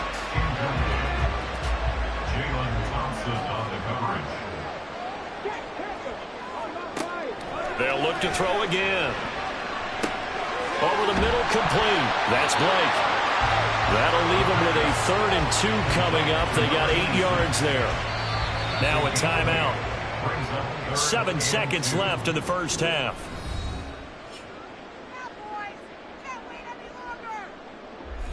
So on 3rd down, the field goal unit will come out as he'll try to get 3 before half. This will be spotted just shy of midfield, a 59-yard attempt. Butker's kick here is good, and that'll bring him back within a point. So he's been a busy man here in this first half. That's 3 field goals for him now. And not just 3 field goals, but 3 for 3. So even though the offense has struggled a bit putting it in the end zone, they've still been able to come away with points due to his leg.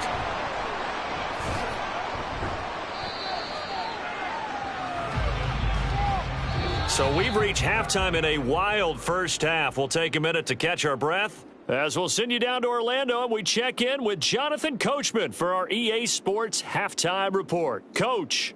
Okay, Brandon, thanks very much. Welcome in, everyone, to our EA Sports Halftime Report. Let's get you caught up on what's going on around the NFL.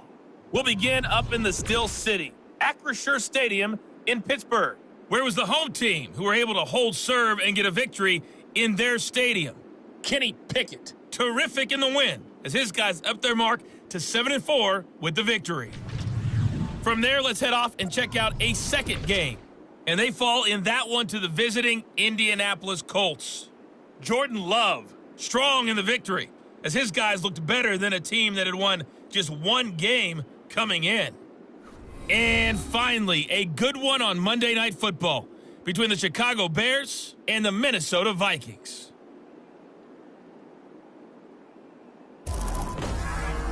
This one's been all you could hope for as an NFL fan. Just a one-point game here at halftime. This has been as much fun as you could hope for, with both these teams in it to win it. Okay, Coach, thanks as always. This one's still anyone's game as we welcome you back for quarter number 3. Both these offenses have been in fine form. What will the second half bring us as we are underway in quarter 3?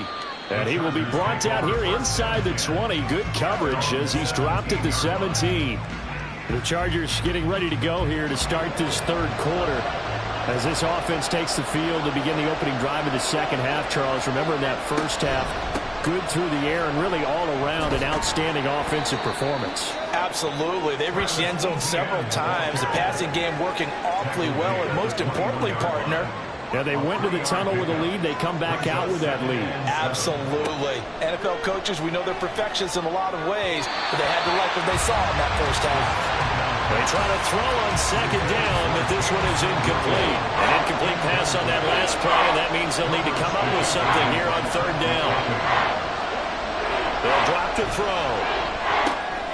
Pass over the middle tipped, but he still brings it in. And they're going to mark him down short, maybe by about a yard, if that. Will go down as a gain of 6, and that's going to bring up a fourth down. Here's J.K. Scott now, as he'll punt it away for the second time. His first punt, 48 yards. This one looks equally as good. 42 yards on the punt, just 2 on the return. And it's Chiefs football, 1st and 10. Now we take a glance at the offense as they work their way back out for their first possession of the second half. We have seen a lot of points here in this quarter. For us up here in the booth, it's been fun to watch. The defensive coordinators probably scratching their heads. Yeah, they're going a little bit crazy right now. But let's face it, all of our friends who play fantasy, they're enjoying the heck out of this show because most of them are creating and getting a bunch of points. Yeah, points certainly not at a premium here. Now this throw caught left side. And he has a big gain inside the 40 before being dropped. Good yardage after the catch as that play good for 30 and a first. When they've needed a play this year, he's certainly been the guy to deliver. And as this season has gone on, he's been awfully consistent and sometimes spectacular.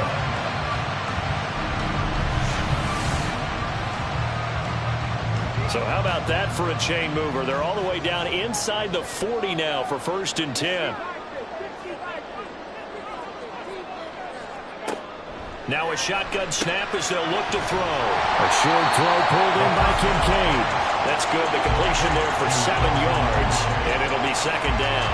They really love to get him into one-on-one opportunities, and this is one way. Work him out of the slot and create a mismatch. Who's going to cover him? Corner, safety, linebacker? He's got a way to beat all of those positions.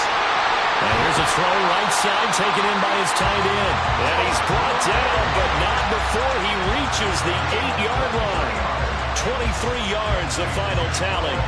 Boy, how about the speed with which his offense can get down the field? It's taken them no time at all to get down here. And now they're set up with a 1st and goal. Back to throw again. Dancing to his left. Able to shake him off. And he takes this into the end zone for a Chiefs touchdown. An 8-yard touchdown run. And the Chiefs have retaken a third-quarter lead.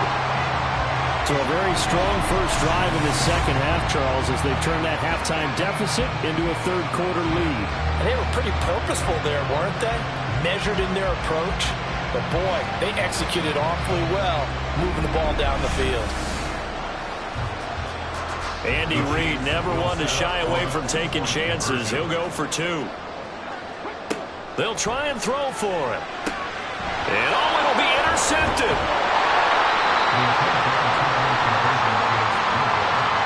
Well, as most teams do in their 2-point attempt, they pass the ball.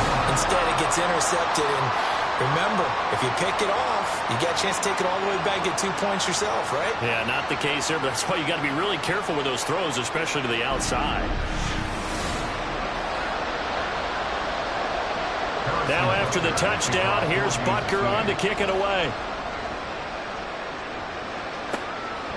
And this will be a touchback, so they'll bring it out to the 25. Here's a Los Angeles offense as they get set to take possession.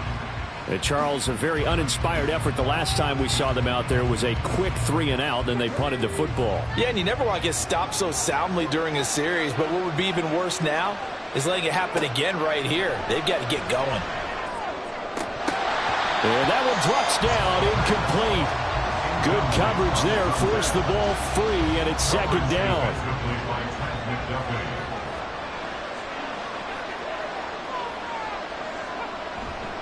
Handoff running left is Etienne. And not much to speak of. Call it a 1-yard gain up to the 26. Here's 3rd and 9.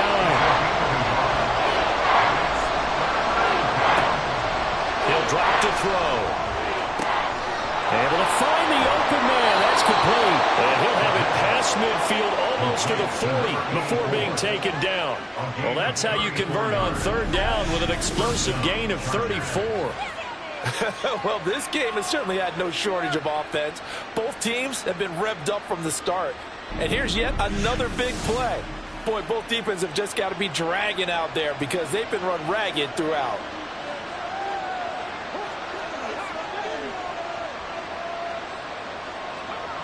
They'll look to throw here on 1st down. They'll find Williams on the slant. And give him 6 yards here as he stopped near the 35 at the 34. And from the 34, here's 2nd and 4. In motion left is Wilson. Now they show jet sweep, but instead a run up the middle here. Just a yard on the pickup there, and it'll leave them with a 3rd and 3. I have to think a major focus of the halftime makes had to be figuring out how to create space for the running game to get operating. Well, what you pointed out to me at half seems accurate. That line has struggled to sustain blocks. Yeah, I would agree with that totally. They've got to focus on staying on their double teams at the first level, make sure that block's secured before they slide off and try and chip someone at the second level.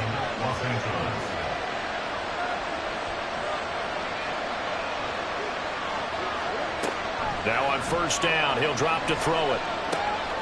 Short pass caught by the tight end Gentry. 2 yards on the pickup there, and it'll be 2nd down. 2 yards on the pickup. It's 2nd and 8 at the 25-yard line. Back to throw. Being chased out left. Shoves him aside. And he'll get it down this time to the 17. 8 yards that time, able to take off, and the result is a 1st down. Oh, partner, just a second earlier, and they might have had him because they certainly thought they were going to close in and drop him behind the line of scrimmage, but he had just enough time to dodge the pressure, and he ends up getting yardage before being stopped. And so close, he gets it to the 1. Out of bounds right there. That one goes for 16 yards. It sets him up 1st and goal.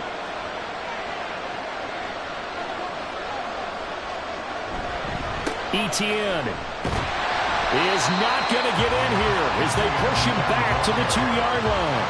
That's going to go as a loss of 1 on 1st down. I think it's pretty evident. We can say what a difference a week makes. Last week, he ran pretty much wild, didn't he? Did pretty much what he wanted to do. But this one, they stopped him cold. That, to me, that's good scouting and even better execution. Yeah, and they stopped him behind the line right there. They obviously watched the tape a few times and made some adjustments.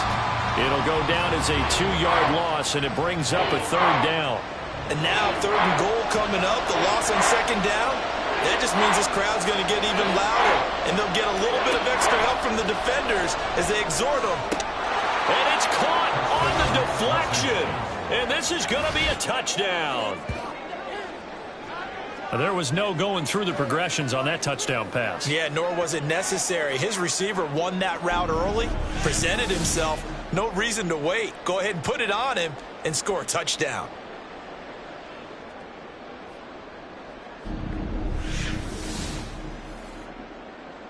Brandon Staley telling his troops to stay out there and go for 2.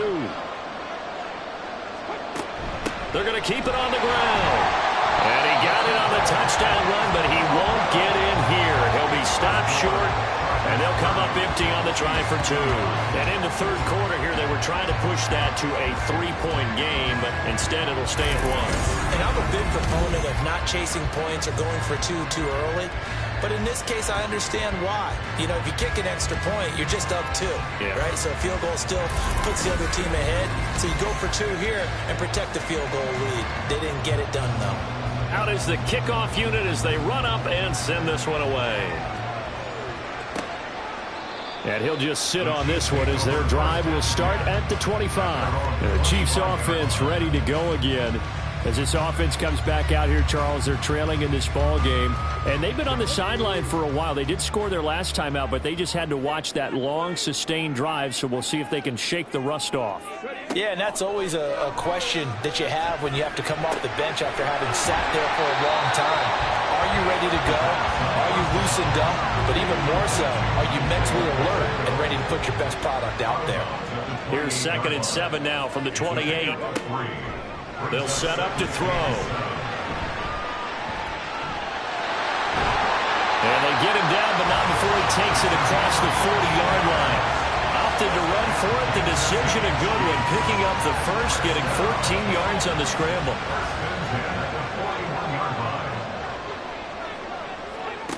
On first down, he'll drop to throw.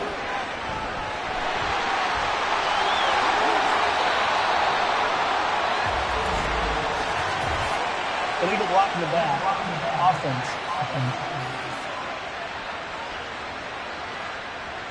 So the big gain, all for naught for the offense. That yellow flag is going to bring it back.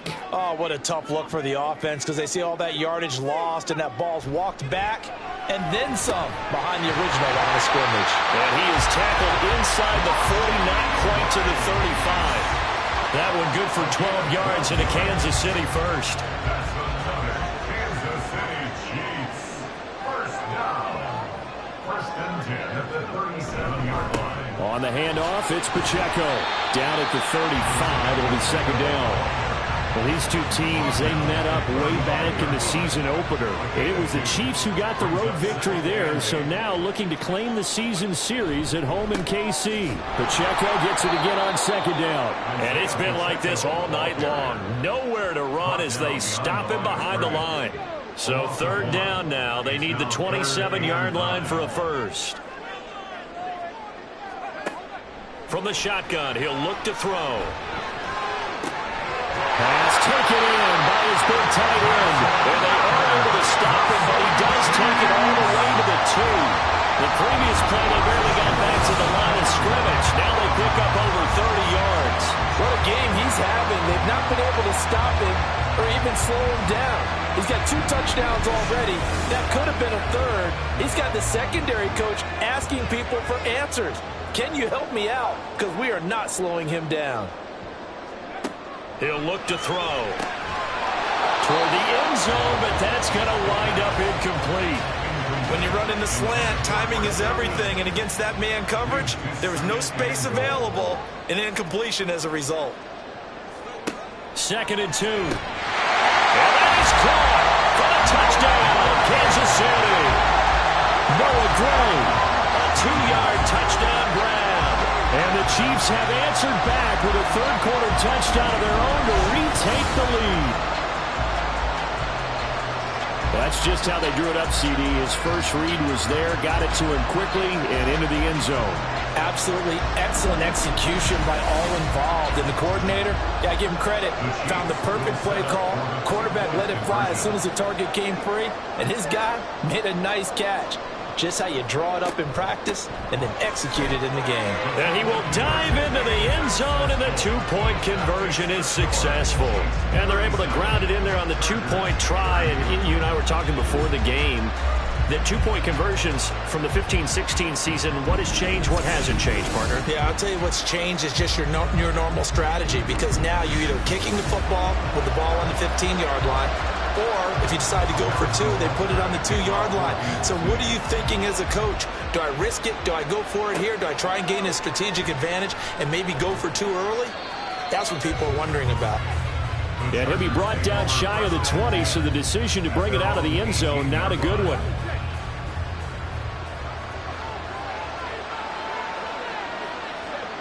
They'll come out throwing here on first down. Nice work to get 7 out of that, and it's second down. You know what I like about that play? He didn't try to do too much on first down. He took what the defense gave him, put together a solid game to bring up second and manageable. Now they have a couple of plays to pick up just a few yards and a new set of downs.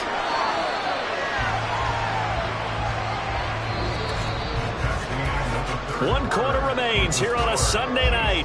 We'll return with more after this. You're watching the NFL on EA Sports. We're back now in KC. So 1st and 10 now from the 30. It's Charger football, but they trail here as we get going in quarter number 4. Throwing on first down, but this one winds up to be incomplete. He did an okay job of absorbing the hit, just couldn't secure the football through the catch. And he was right there on the spot and forced the incompletion. That's something defenders work on all the time. If you're there, make the contact, but continue to work your way through the receiver so that you can't possess the football and turn it into a catch. His 5th catch tonight, and it's good for a first down. Tell you what, he's been able to put the ball in some tight spots all game long. That throw, no different. Yeah, a lot of people would call it a gutsy type of a throw. I think he looks at it as, I can do it, so it's not that big of a deal to me, and I'm going to keep firing. Now a play fake here on first down. They'll get this out to the flat for ETN. It'll go as a gain of 4, and it's second down. A gain of 4. It's now 2nd and 6 at their 48-yard line. Again, he'll drop to throw. Caught by Wilson. And he'll be brought down with a first down as the tackle's made at the Chiefs' 34-yard line. The Chargers passing game rolling a bit here. They've got another first. The drive continues as they search for a tying touchdown. Here's 1st and 10. A give running right, ETN. And they're going to stop him right at the line of scrimmage. Just no cutback lane to be found whatsoever. 2nd and 10. Now a 2nd and 10. At the Chiefs' 34-yard line. ETN once more. And he'll get a little over 2, maybe a full 3 down to the 32-yard line. They know that old expression, it's not my night. It hasn't been his so far.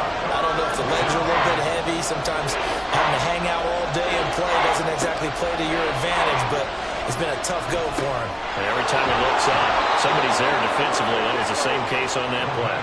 And he'll be brought down with a first down as the tackle's made at the Chiefs' 19.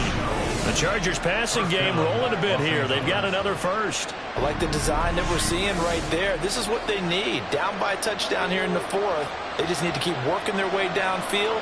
And when they see openings, take their shots. And he takes it in for a Charger touchdown. Scampering home from 19 yards out. And the Chargers are an extra point away from tying this game here in the 4th. We are set up for a fantastic finish now. A 4th quarter touchdown here. We're an extra point away from a tie football game. And I know they're thinking about possibly going for 2, but I'd go ahead and kick this one and just get it back to level.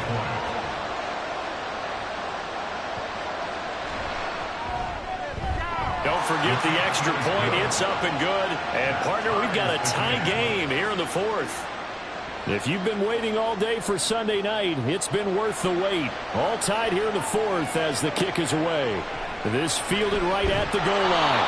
And a nice job there on special teams to limit him to inside the 15 as he's dropped it to 14.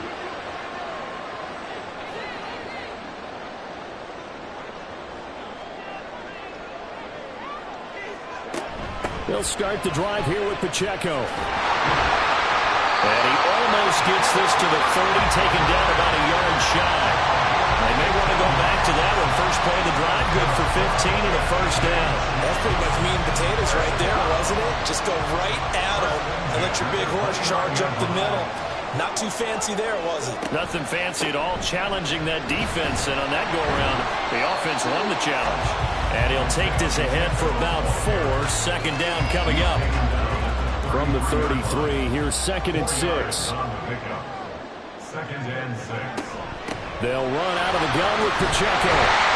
And that's going to be a Chiefs first down as they get this up to about the 42. That's a good, nice, crisp run for a first down. I wonder if the defense might have been loosened up a little bit, maybe anticipating a pass instead of the run that they got.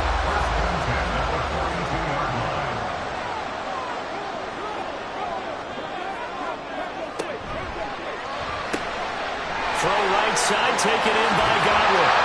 And they'll get this well past midfield before being stopped just before the 35. A well-executed 22-yard gain. His tremendous season passing the football, it continues, Charles. That last throw puts him over 4,000 yards now on the year. And he's still got the rest of November and all of December still to play. So to me, 5,000 yards, very much in play. Back to throw now on first down. Looking middle, and it's incomplete. Well, he certainly thought he had a window to push that ball downfield, but as soon as he released the throw, the corner was there to slam that window shut. And 2nd and 10, he'll look to throw again. And he comes back with one complete. And he'll be brought down at the 27-yard line.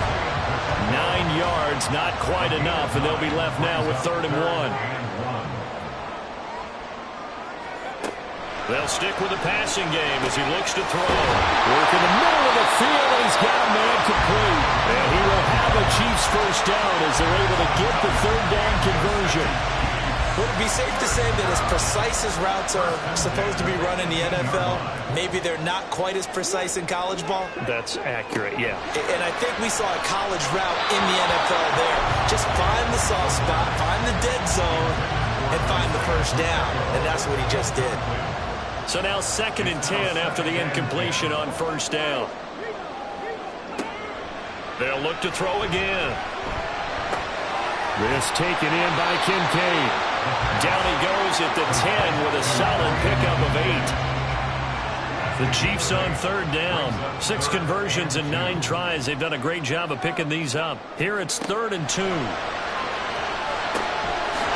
He's got his running back out of the backfield. Well, the Chiefs are going to have 1st and goal coming up as they're able to convert there on 3rd and 2. Another catch for him there on this drive, Brandon. And it looks like they're going to utilize him out of the backfield any way they can. At that time, they pick up a first down. So now on defense, do you assign a man to him and try and cover him before he gets going? On the run, this is Gray. And he's in. Touchdown, Kansas City. Noah Gray with his 4th rushing touchdown on the year. And the Chiefs answer back with a touchdown of their own to break our tie and take the lead here in the 4th. So, Charles, this game feels like it has been punch, counter-punch all throughout, and that touchdown breaks our tie here in the 4th quarter. You're making me want to get back in the gym and start training again. You're talking about those punches and counter-punches. I also think this is where you and I start thinking to ourselves, who's going to make the play to change that, right? Who's going to get out of this little cycle that they're in right now and make a play and give their team a firm advantage? This taken in at the goal line. Room to run at the 50. Still going inside the 30. And they are not going to catch him. He's in. Touchdown, Chargers. One of the most exciting plays in football, a kickoff return for a touchdown. And in all the excitement, let's not lose sight of the fact that now the pressure shifts to that snapper, holder, and kicker. This extra point is really important.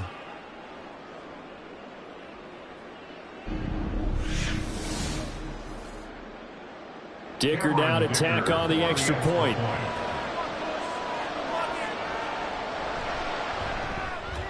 And we are tied here in the 4th quarter. Well, we talk a lot about explosive plays on offense. How about an explosive play on special teams? Certainly one there on the kick return for a touchdown. If you've been waiting all day for Sunday night, it's been worth the wait. All tied here in the 4th as the kick is away. This taken in right around the goal line. And a nice job there on special teams to limit him to inside the 15 as he's dropped at the 14. And Kansas City's offense now set and ready to go. Well, they just gave up the score to tie it. That's the bad news. The good news, plenty of time in this 4th quarter to try to grab that lead back. They'll come out throwing here to start the drive. He finds his man, complete. It's Blake. So the completion good for 7 there. And that will bring up second down. Brings up 2nd and 3 at the 21-yard line. They'll look to throw here. And this one incomplete. Too much contact to hold on to that one, and it's 3rd down. Brings up 3rd down and 3 yards to go. A handoff now for Pacheco. And he's going to get this one across the 30-yard line. 56 yards rushing for it here as he starts to draw closer to a 1,000-yard campaign. From the 32 now, here's 1st and 10. On play action, they'll throw. That ball caught. It's Rice. And he'll be taken down, but not before they work it across midfield. And they had a gain of 10 last time, now a gain of 20 here. And partner, in a tie game in the 4th quarter, you and I both know in the NFL, that's when you lean on your stars. And he came through with a nice catch right there. So from Charger territory now, here's a 1st and 10 at the 48-yard line. Back to throw here. He finds his man, complete. It's Blake. And that's good for a gain of 6, and it's 2nd down. They don't need to run another play here before the 2-minute warning. Let's see if they do it anyway. Here's a play fake as they set up to throw. A short throw pulled in by Kincaid. And he's brought to the ground with another 1st down at the Chargers' 20-yard line. Getting down to the good stuff. All tied with 2 minutes remaining on EA Sports. So the Chiefs in possession of the ball as we welcome you back. They've got a 1st down in field goal range already. Headed straight, it's Pacheco. And he'll get him inside the 15 down to the 14-yard line. Well, they picked up a little bit of yardage there, and now, in this situation, should be in no hurry to run a play really fast. Let the clock wind down. Pacheco gets it again on 2nd down. And the Chiefs are going to have what looks to be a 1st and goal as he'll take this down to the 10-yard line. Open man right side is Rice. And in for the Chiefs touchdown. Rasheed Rice from 10 yards out. And the Chiefs have broken this deadlock and have taken the lead here in the 4th.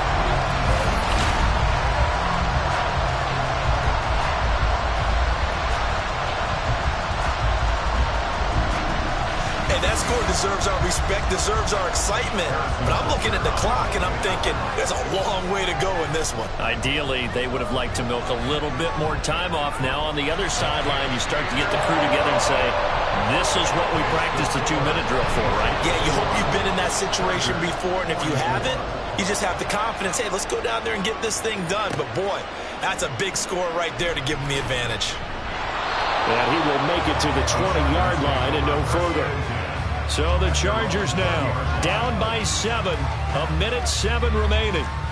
Their 5-game winning streak hanging in the balance here.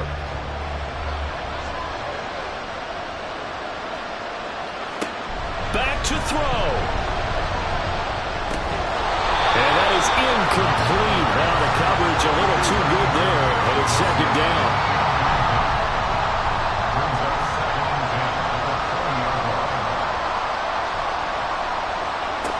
They'll look to throw. They'll try and set up the screen to Etienne. And he's going to get 7 out of this before being taken down at the 27. Now the Chargers will use the 2nd of their timeouts as the clock will stop with 55 seconds remaining in the football game. And he'll be taken down, but not before they reach the 50. Final minute, 1 timeout remaining. 1st and 10. And he can't get a throw off. He's taken down. What a huge play at this point in the game. Chargers going to use their 3rd and final timeout. And as the two teams talk it over on their respective sidelines, we take a break. Here's 2nd down. He'll look to throw. And he can't get a throw away. He's taken down. This crowd turning up the decibel level. It's 3rd and long. It's caught inside the 25. And he'll be taken down, but he does have first down yardage. That was a long shot, but they did get one final chance to try to score and overcome this small deficit. No touchdown, though, Charles. And that brings this one to a close. Yeah, I think Hope was wearing one jersey and Worry was wearing another on the other sideline as that final snap played out. Now, we've seen some incredible plays to win games before, but in this case, I think the distance is just a little bit too great for it to happen here. So for the Chiefs, the perfect season remains intact as they move to 11-0 on the year. And they'll get to stay home again next week. Meanwhile, for L.A., it's a bit of a setback as they drop to 6-4 now. And they will try to get back in the swing of things next week on the road. That'll do it for us. I'm Brandon Gaudin alongside Charles Davis. Thanks to our entire crew as well. We'll talk to you next time. So long, everybody.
It's the NFL on EA Sports. And we'll get to see the Eagles' superstar linebacker, who's really been a dependable blitzer all season, now up to 8 sacks. It's the Eagles and the Cards, and it's coming up next.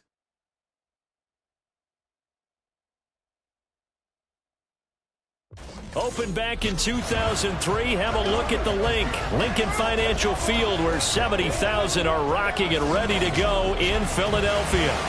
Today we've got an interesting Week 11 matchup on tap, as it'll be the Arizona Cardinals taking on the Philadelphia Eagles. With Charles Davis as all.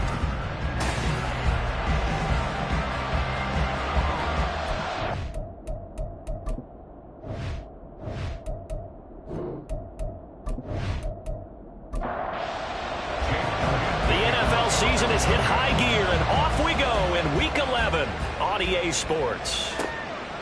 And no run back on the opening kickoff. It'll come out to the 25. The Cardinals making their way out, and it's the #1 overall pick in 2019, Kyler Murray at the helm. And for how good he is throwing the ball, it's his running that makes him so dangerous. He had a couple of touchdowns on the ground in last week's game, so we'll see what they dial up for him for this one.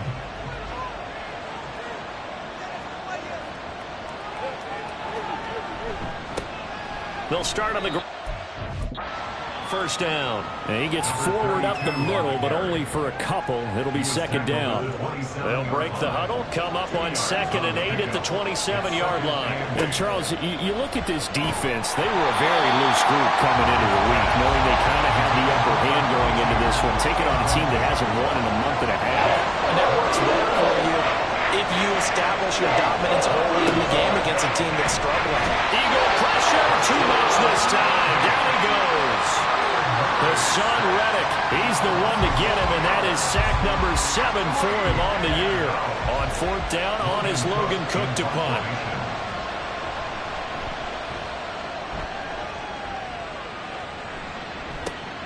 With it is Brown. A nice little juke. 7 yards on the return after a punt of 39. And the Eagles will have it, taking over 1st and 10. Philly's offense getting ready, and Jalen Hurts ready to lead them. The second-round pick who started his career at Alabama, then finished with an electric senior season in Oklahoma. You talk about the pause that refreshes. I think it's come at a perfect time of the year for them, hasn't it? You know, the season is starting to wind down, got a little bit of a break. But how about the guy calling the signals? He's got to be excited about that, because now he didn't just get a game plan for 1 week. He's able to work on it for 2 weeks. I can't wait to see if they have anything special in store for him today. That good for 21 yards on the catch and run. And this was a nice example of an offensive coordinator scheming his guy open. Just a little underneath route, just trying to free up some space, and it worked awfully well. Got him not just space, but plenty of room to run after the catch to pick up really nice yardage. Able to push his way through. And brought down, but not before the inside the 25. Another good gain. That's now 35 yards combined on those last 2 plays. Back-to-back good plays have them on the move on 1st down. Hurts. This is caught. It's Brown. And all the way to the 2-yard line there before crossing over out of bounds. And a nice gain of 21 yards. From the 2, here's 1st and goal. 1st and goal at the 2-yard line.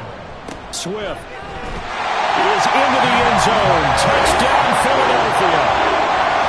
So that's a pretty good season he's putting together running the football. That now 10 rushing touchdowns on the year. And we know this is a passing league, and those numbers throwing the football, they seem to go up and up every year. But there's still something to having a reliable back you can count on in the red zone to bring things home for you. And that's what he's been doing all season long. Elliott good on the extra point, and that makes the score 7-0. So that drive, 4 plays, and it's culminated by a 2-yard touchdown run. And he'll elect not to return this one, so they'll bring it out to the 25 on the touchback. So the Cardinals offense back onto the field here for their 2nd drive of the game. And they'll certainly be trying to do better than that first drive where they went 3 and out. And sometimes the first drive is just simply to settle nerves. You know what it's like at the start of a game with the emotion, guys a little bit jumpy. You do. Oh, you understand the same way. It's just like us calling one, right? Making sure we ease into the game, let it come to us. Well, you went 3 and now and they out. have that opportunity. No, you didn't go 3 and out. I went 3 and out on that first drive. I'm trying to do better here. 4 yards there on the keeper, but still going to bring up a 3rd down.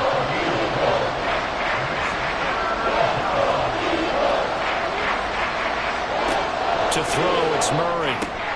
Able to find the open man. That's complete. And he is going to have a Cardinals first down as he'll be marked down a yard or 2 past the marker following a gain of 6.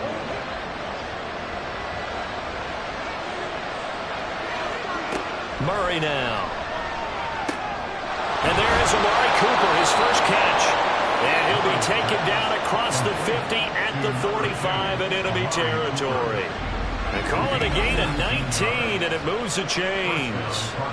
Well, I think when they look at their offense, they think to themselves, weapons, weapons everywhere, and they want to move the ball around. They want to spread it to different people, but you absolutely know they want to get this man involved as well, and that's what they just did on that play. Now a throw here, hold in, and he's got this down a yard or 2 shy of the 40 before he's out of bounds. From the 41, here's a 2nd and 7. Hands it off out of the gun. And that one opened up for him well as he'll take this down to the 26-yard line. Give him 16 yards there, and it's a Cardinals first down as well.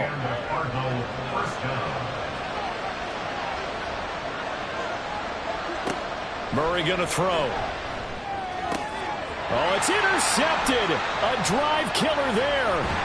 Picked up by Reek Woolen. And the Eagles are going to have it here as they'll start at their own 24-yard line.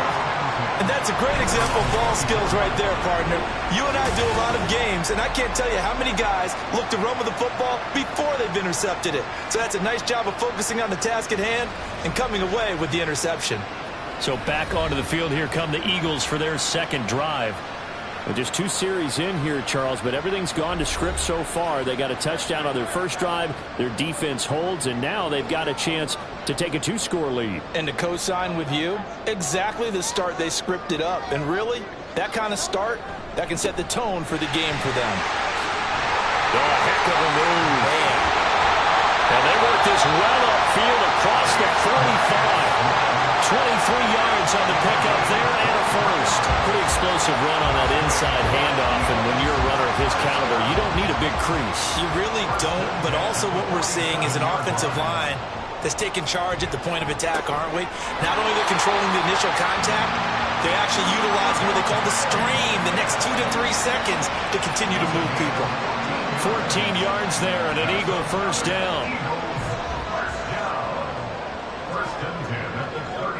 Hurts sets up to throw it. This short throw caught by Goddard. And the result here, a pickup of 8. Leaves him with 2 to go on 2nd down. Now that's staying ahead of the chains. Really good pickup on first down, hitting the tight end there. Now it brings up a 2nd and manageable. Just found a hole in that zone. Hurts throw into the hands of McLaurin.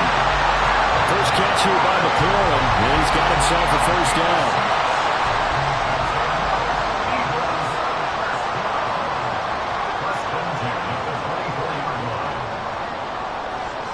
Here's Hurts to throw. And this one complete to Smith. They'll get him to the ground at the 20 following a pickup of 4. The ball resting on the 20. Here's 2nd and 6. Throwing is Hurts. Out to the left there and complete to the tight end Goddard. And Goddard going to have an Eagles first down as he gets this down to the 13-yard line.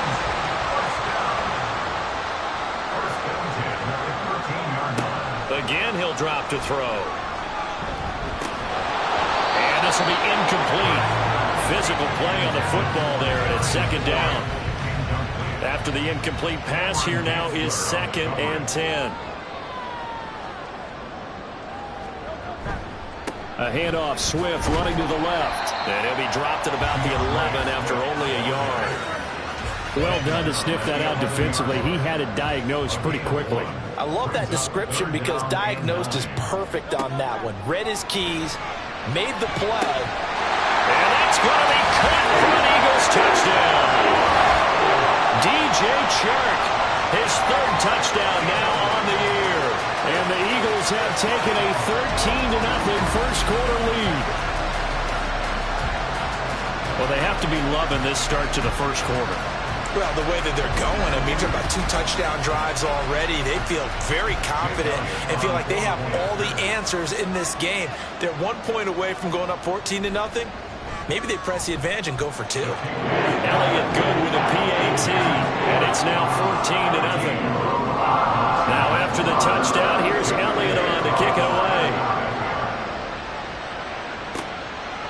And no effort to bring this one out. It's a touchback. Here's the Arizona offense now as they get set to take over. They've been outplayed early, no question. Down 14-0 already as they come up 1st and 10.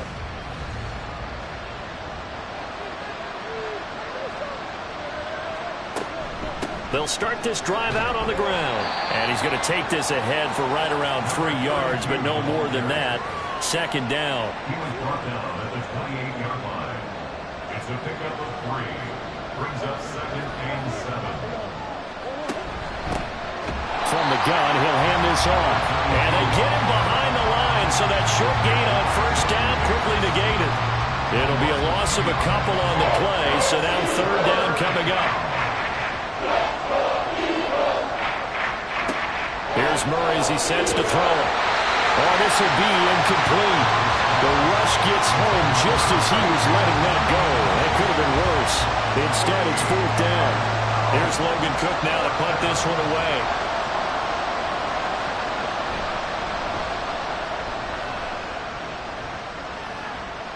Fair catch signaled for and taken just shy of the 30-yard line. A 41-yard punt there with no return. And it will be Eagles football 1st and 10. Already at the line, this Philly offense set to go. And you figure this should be a healthy, arrested, a focused unit, and they're working on a good winning streak. They had the week off last week. This is really a team charge that should be in top 4. I would agree absolutely with that. What coaches worry about, what organizations worry about, though, is overconfidence. They've been playing so well, and now they've had that extra time off. And we've seen teams come back off the open week and come out flat. So what a lot of good coaches do is they kind of game plan for that with their teams. On defense, they may blitz more in the beginning to get them going. On offense, they may go more up-tempo. Anything to get them out of that lethargy right at the beginning. Brings up 2nd and 5 at the 46-yard line. 2nd down, here's Jalen Hurts. And that one's going to be off target and incomplete. He's trying to get it to Terry McLaurin, and it's 3rd and 5. When you look at this defense, they've certainly had their struggles against the run. The 30th ranked unit out of 32 teams in the NFL. The numbers are definitely not in their favor, but every time I click on the film and watch them, I see stretches where they play against the run really well. Their biggest problem, when they give up those explosive runs, those 30, 40, 50-yard runs, that'll really mess up your averages. On 1st and 10, it's Swift. And it'll be a minimum pickup here as it will take us to the end of the first quarter. 14-0 the score. This is the NFL on EA Sports. Now 2nd quarter action from Philadelphia, and it's the Eagles in possession as they're looking at a 2nd down and 9 to go. Now they'll throw here out of the gun. This short throw caught by Goddard. So no gain on the play. And it's going to set up a tough 3rd and 9. Brings up 3rd down and 9. They're going to look to throw. They'll try and set up the screen to Swift. And he's going to be taken down at the 39, clearly short of the first by a few yards. The screen gets 7, but it's not enough, and it'll be 4th down.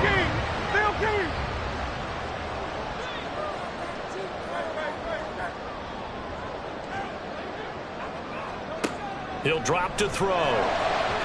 That is incomplete. The Eagles unable to convert there on 4th. And the Cardinal defense is going to get the football back. Even though they didn't get it, probably the right call. Too long for a field goal and just not a whole lot to gain from a punt there. Yeah, you wouldn't have really netted very much yardage if you pumped the ball, right? And the thing about a field goal, and you know this from so much experience, the longer the field goal, the lower it comes out off the kick, right? Which means it's got a better chance of being blocked. So you're taking a chance either way. I like the fact they went for it.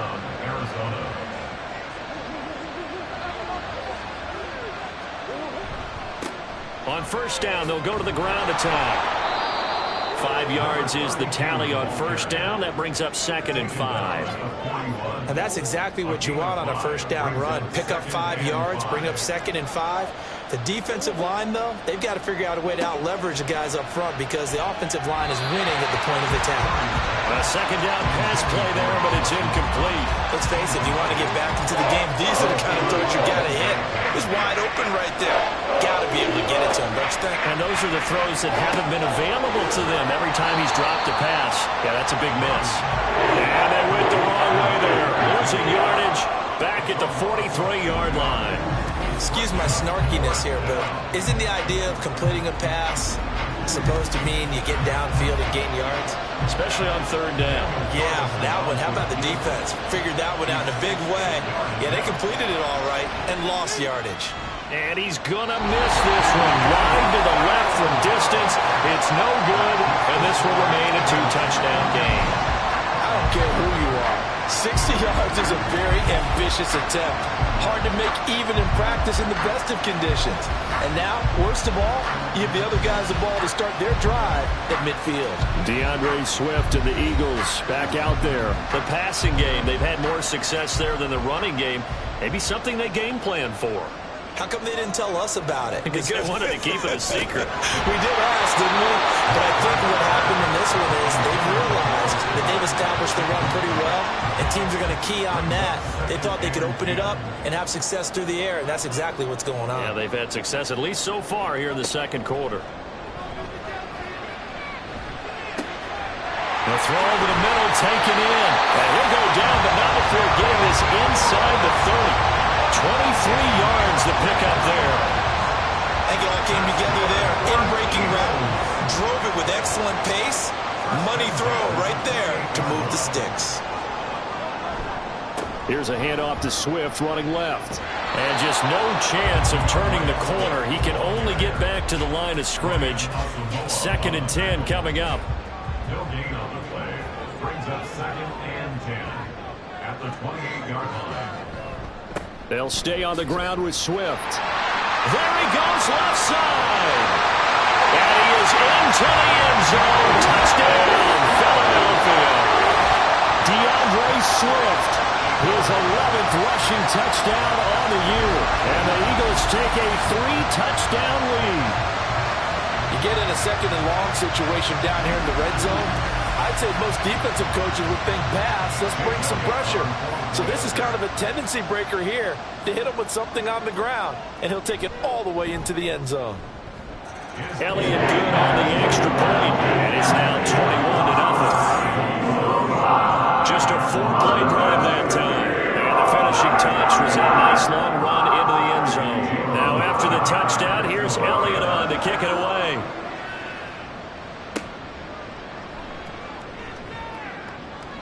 And no chance to get away as they'll get him down at about the 17-yard line. So out now come the Cardinals. Well, CD, you kind of feel like they're in a bit of a danger zone right here because now you're down 3 scores, and I know we're in the first half, but the way this offense hasn't been able to generate anything, you feel like they probably need to get something going on this drive, right? Yeah, and sometimes I overuse that this is an important possession. But I think this has to be the possession where they come up with an answer because only a few teams in league history have ever come back from a 4-score deficit. And if they don't score here, that's what they could be facing the next time they get the ball. And he will lose yardage back to the 34-yard line. 2 yards the loss, 2nd and 12. And not a lot of success to be found there. Oh, you got that right, partner, because if you're trying to make guys miss about 10 yards or so downfield, that's a pretty good play. But if you've got to do it in your own backfield, I consider that a problem. That doesn't work too well. And he has another first down as they'll get the ball down to the Eagles' 44-yard line. And the Cardinal first down. Now Murray. Firing quickly here, and that's complete. And he takes this just a few yards shy of the red zone before going out. That's back-to-back plays of over 20 yards. And I like the idea here. Get the ball in his hands, even if it's in the passing game. 3 catches a week ago, and he does a nice job here to pick up yardage. This offense finding its legs now. Here's another 1st and 10. Murray now to throw. His throw incomplete. And not a common sight, at least on this drive. A momentary setback, though, for this passing game that has been moving well this series. Good thing for them, though. Still 2 more downs to connect and try and pick up another first down. And brought down, but not before they get it inside the 10 to the 7. A nice job there on the escape and scramble. A first down, a 16-yard gain.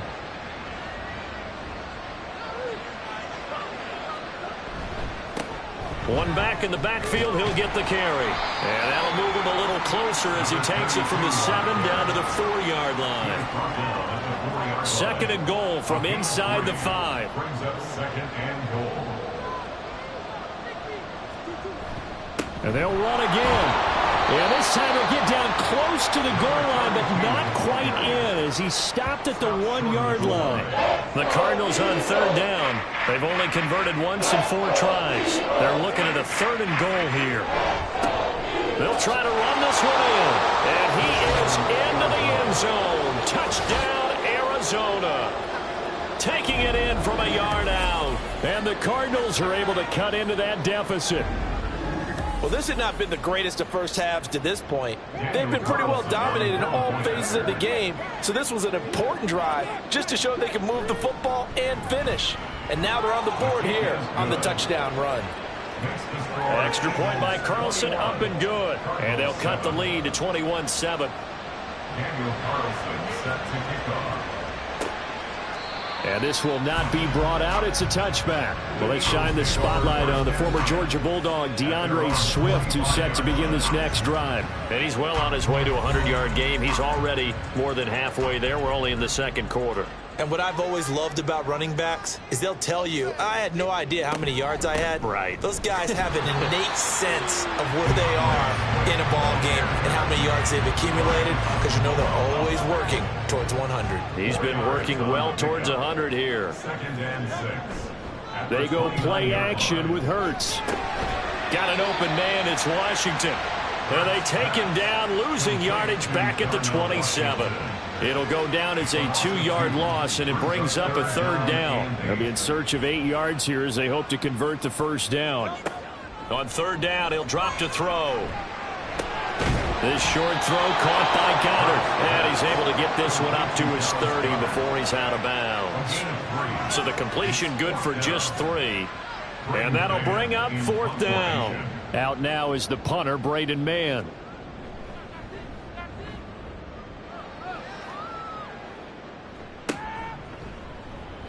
A 47-yard punt, maybe a couple on the return. And the Cards will take over 1st and 10. Murray and the Cardinals with a 1st and 10 at their own 23. They'll try and start this drive in the air. To the left side and complete for Amari Cooper. And they'll get him down after a pickup of 8. 2nd and 2. From the 31, here's 2nd and 2.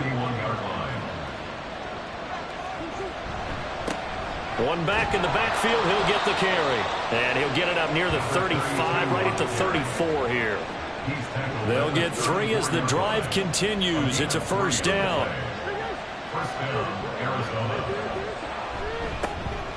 And they'll give him another shot here on the ground.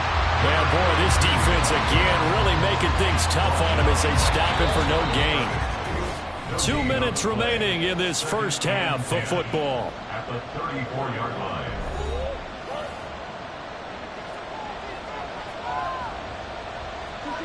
Throwing now is Murray. Little pitch and catch to the tight end, Knox. 9 yards, not quite enough, and they'll be left now with 3rd and 1. To throw is Murray. He's got his running back out of the backfield. And he is going to have a Cardinals first down by a couple of yards as they're able to get 4 there on 3rd and 2. And his early struggles continue. Here's another one intercepted. Picked up by Denzel Ward. And the Eagles will have solid field position here as they take over at their 45-yard line. You don't see this often. A quarterback of his caliber, 2 first-half interceptions. It's absolutely surprising because it happens so rarely. You're searching for what reason, what's going on out there. It's not just maybe the defense is playing well.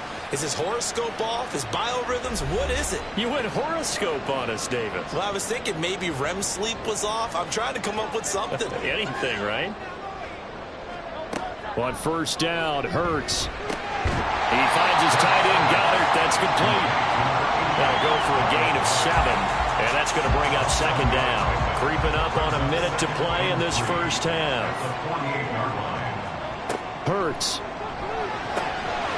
Throwing for Smith on the out route, and it's caught. And he's got this down a yard or 2 shy of the 40 before he's out of bounds. They'll throw on first down with Hurts. Throw to the right here, taken in by McLaurin. And brought down, but not before they're inside the 25. The Eagles going to take the first of their timeouts as the clock stops here with 46 seconds remaining in the first half.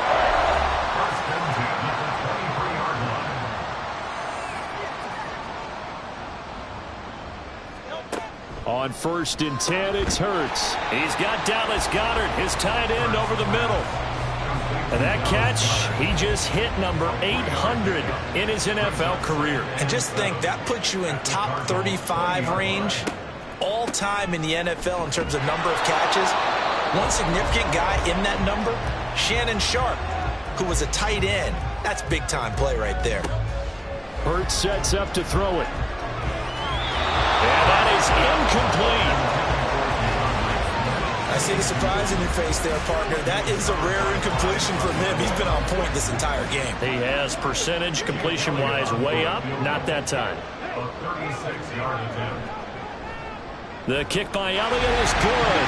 And they will open things up a bit more. It's 24-7. They already had the early lead, and they get the interception, Charles, and now they add 3 more with the field goal. Yeah, they're in control of how this game is playing out so far. You mentioned the early lead. Now they're expanding on it, getting plays on both sides of the ball. A winning recipe if they can keep this up. And good starting field position. He'll get this one all the way up to about the 35-yard line. Arizona's offense at the line, ready to get their drive started. And maybe a chance for a quick completion and then a long field goal try. We'll see. Now a timeout taken. Perhaps a chance for one more quick play and then another timeout if they hurry. We'll see. And with just 4 seconds left in this first half, a timeout call. And this is going to wind up left. Well struck, but it's no good. So we've come to halftime here in Philly with the Eagles on top. As we'll get you down the coast to Orlando for Jonathan Coachman at our EA Sports Halftime Report. Coach. All right, Brandon, thank you very much. The NFL season going to be about 2/3 complete after this weekend, so lots to get to as we check out what's going on here in Week 11. We'll get started up at FedEx Field in our nation's capital, and it's the home side who have the lead as they play the second quarter. Aiden O'Connell, 2 touchdown passes thus far. From there, we'll head to Pittsburgh to check on the Steelers at home at Acrisure Stadium. And they've got the lead in their matchup with the Tampa Bay Bucks. Kenny Pickett with a couple of touchdown tosses. Lastly, we're off to the Rocky Mountains, Denver, Colorado. See what's happening with the Broncos. And they were winners in that one over the visiting Houston Texans. Javonte Williams, a touchdown run in the victory. We watched a solid performance out of running back DeAndre Swift. He had a nose for the end zone as he wound up with 2 touchdowns on the ground in those first 2 quarters. All right, Coach, thanks very much. Fine work as always as we welcome you back for quarter number 3. So the Eagles with the lead, and they're going to get this football first as the third quarter gets underway. And he will not bring it out. It's a touchback. The Eagles ready to go on offense to begin quarter number 3. Hurts and the Eagles come up here 1st and 10 at their 25-yard line. They'll come out throwing here to start the drive. And that's going to be incomplete. Too tough to hold on to that one. It's second down. An incomplete pass leads to 2nd and 10 from the 25. Here's Hurts to throw. Open man is Goddard, the tight end. And he's going to be dropped following and pick up a 7 past the 30 to the 32. They'll come up now 3rd and 3.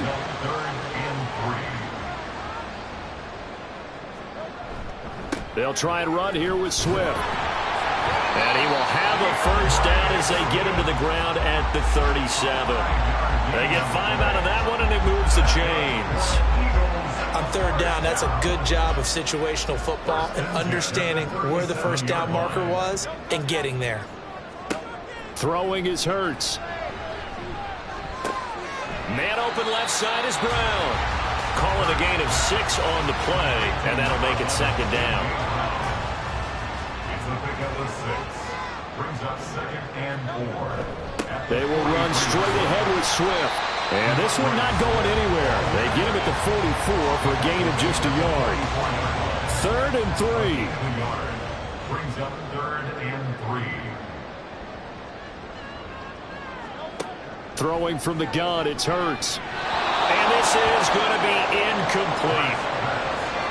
Well, it's too early to figure out what kind of adjustments this defense made at halftime, but that's a good start to the second half. They can now afford to give up more points and fall further behind, so well done to force the punting situation here. On is the punter man as he boots this one away. And that hits at the 6 and carries into the end zone for a touchback. The Cardinals offense now ready to get their first opportunity here in the second half. Murray and the Cardinals with a 1st and 10 at the 20.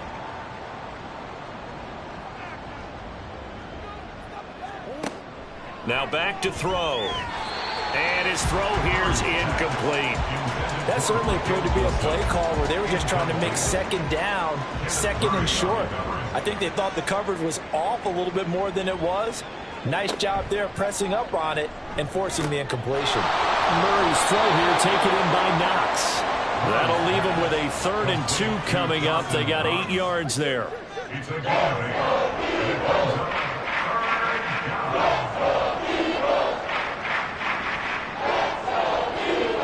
From the gun, Murray. Going right back to Knox, and again a completion. And he is going to have a Cardinals first down as they get 5 there on 3rd and 2. Got to say, I was a little surprised to see him, Charles, come out in the shotgun on 3rd and less than a yard. Yeah, but the way the NFL is nowadays, we hardly ever see anyone really run for it on short yardage. So they're going to throw the football more times than not. That's a nice, easy rhythm throw right there, and they pick up the first down. Officially nothing on that last run. They'll try again 2nd and 10. At the 33-yard line. Play action. Now it's Murray. And he's going to have to eat this one as down he goes. Buried for the sack by big Jalen Carter. So one quick, easy analysis about why they struggled so far. They keep putting themselves in 3rd and long situations. They just took another sack right there. And the offensive film session tomorrow may be a little longer than it normally is. Not a lot of pop. Taking it right down Broadway. Now he's going to get this all the way down inside the 35. A big play there as they get the conversion on 3rd and 13. Well, as my dad would say sometimes, I'm just scratching my head here trying to figure out what was going on there defensively. How did you lose him in the middle of the field? If you're going to lose a receiver, make sure it's someone on the short side of things, not deep downfield, that can hurt your defense.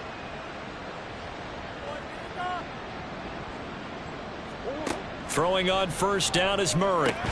Little pitch and catch to the tight end, Knox. As a defense, you're more balanced when you're in zone coverage because you're able to keep your eyes on the quarterback and see the play develop in front of you. You're able to keep the quick pass in front of them and stop it right at the line of scrimmage. Second down, Murray sets to throw. And a quick throw here, that's complete. That was a nicely run slant route, and what the receiver's trying to do is make the defender think he's going upfield for a deeper route, and then breaks it off, usually after about 3 to 4 steps. Blitz coming, and down he goes. Holding offense. So they will take the sack instead of the penalty. And it takes another down off the series, but the biggest one of all, do you want to tell the guy who just got the sack that it no longer counts? No. No, not at all. The kick by Carlson is good, and that will close the gap down to 14. So that maybe not exactly what they were hoping for, but it does get them back within a couple of scores. And at this point in the third quarter, you don't have much margin for error, and that means you can't have drives that end with nothing. Whether it's a punt, a turnover on downs, those have to go away. You have to end with a kick, either a field goal or an extra point after a touchdown. Hurts and the Eagles come up here 1st and 10 at their own 25-yard line.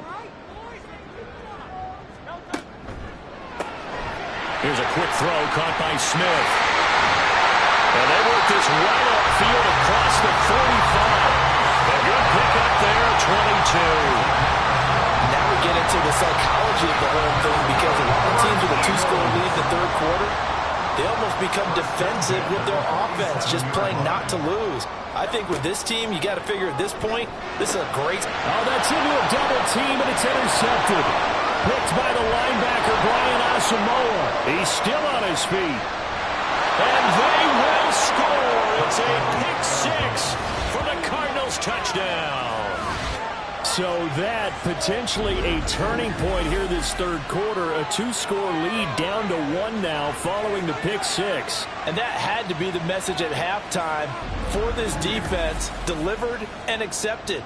We need to go out there and make something happen. Carlson now to add the extra point. He's got it, and it's 24-17. So the defense creating some points, not only getting the interception, but then returning it to the end zone for the pick six. So they'll get another shot on offense following that pick six, and now the kick is away. And he'll just take a seat, and the drive will begin at the 25-yard line. Eagles set and ready for their next offensive drive. We've got a close game. The offense has played well, but right now they've got to keep their foot on the gas. And that carries with it an extra bit of pressure, doesn't it? As much fun as they're having right now, they're locked in, really clicking on all cylinders. They also know that if they ever miss a chance to put points on the board, they've actually put their team in jeopardy. And that's not how you want to play the game. It's supposed to be complementary football, offense, defense. But today, it's all offense for them. Yeah, they've been playing with a sense of urgency. It's probably going to need to continue. So the completion good for 6 yards. And it makes it 3rd down and 2 yards to go. Back to throw. Able to find the open man. That's complete. And he's going to have an Eagles 1st down as they're able to get the 3rd down conversion. And a good quarterback facing zone coverage. If he has just a little bit of time to survey the scene, that's what's going to happen. No doubt about it. If there's no pressure, he's going to continue to pick them apart because he'll have all that time to find someone open downfield. He can only cover for so long. So maybe they want to go to a zone blitz scheme, get a little bit more pressure. Remember when Carolina did that against Denver? They lost the game ultimately. They dropped the defensive end out, and he ended up with an interception in that game at Super Bowl 50. Maybe some sort of scheme like that to try and get more pressure at the passer. Line of scrimmage, the 31 now on 1st and 10. Play action. Here's Hurts. Sideline throw. It's complete. And a nice job there of keeping the toes inbounds. Here's a 2nd and 5. It's a gain of 5. Brings up 2nd and 5. They'll look to throw again. This short throw caught by Goddard. They follow up the gain of 5 by only getting 1 there on 2nd down. Here's the 7th play of this drive. This is 3rd and 4. Back to throw again. That is caught. And he'll be taken down, but he does have first down yardage. 5 yards is the pickup there as that extends this drive. I don't care how many times we see it. I still get a kick out of watching quarterbacks and receivers do the pass tree in pregame warm-up. But I always remember that when we go to practices, we see that after practices as well. They really tune it up, don't they? They tune it up. They know why they do it for these situations. First down. And they build that trust, and that's why they're able to find him in this type of a situation. Second down. Here's Hurts. This will be caught at about the 6. Touchdown, Eagles. Devontae Smith, a 15-yard touchdown grab. And the Eagles will add on to their lead here in the final minute of the third. That seemed pretty ideal there for the offense, Charles. You take a little bit of time off the clock here in the third quarter, decent length drive, and you pad your lead as well at the end of it. And what it does is let you feel like you're in control of this game, even more so than a 2-touchdown lead, right? Because you have taken that time off, as you noted, which means they couldn't get you off the field. You ran your playbook the way you wanted to, and you gave your defense some rest. What a big-time drive in that situation. From a yard or two deep, here comes a return. And he'll be brought down shy of the 20, so the decision to bring it out of the end zone, not a good one. The Cardinal offense here ready to take over. And after the field goal last time, we'll see what they can get here. At least they got points out of the last drive, Charles. I never met an offensive coach that didn't want a drive to end with a kick. Most of them wanted to end with a PAT, right? In this case, a field goal, they'll take it way better than the alternative, which is a punt. Yeah, but you met fan bases that wanted that. They weren't happy with that field goal. I haven't met a fan base yet that wants a drive to end with a kick, other than the extra point. That's it. Now the pressure comes and he goes down. Just inside the 10, back at the 9. The pressure from multiple guys there as they bury him for a big 9-yard loss. A rough couple of weeks for the man under center. 5 sacks last week, 4 now this week. Do you try to design some quicker developing plays if you're an offensive coordinator? I think you do that. I think you also change his launch point at times. In other words, move your pocket to the right, to the left, roll him out, bootleg him. Do some different things so they can't just rely on the fact that he's going to take 3 to 5 steps back in the pocket and line up and throw the football. Yeah, current formula is not working right now. Amari Cooper, touchdown, Cardinals. Amari Cooper, 91 yards. And the Cardinals are able to get a score back in the final stages of this third quarter. So from back deep in their home territory, all the way into the end zone, do you think they expected to score on that one? I'm not sure they expected to score, but they also showed that they're not averse to taking a little bit of a risk there, right? Taking a chance, because the normal call is take care of the football, run it, be safe. Instead, they put it in the air and took a gamble, and it paid off in a big way. That wasn't an analytics call. That wasn't a fantasy guy's call.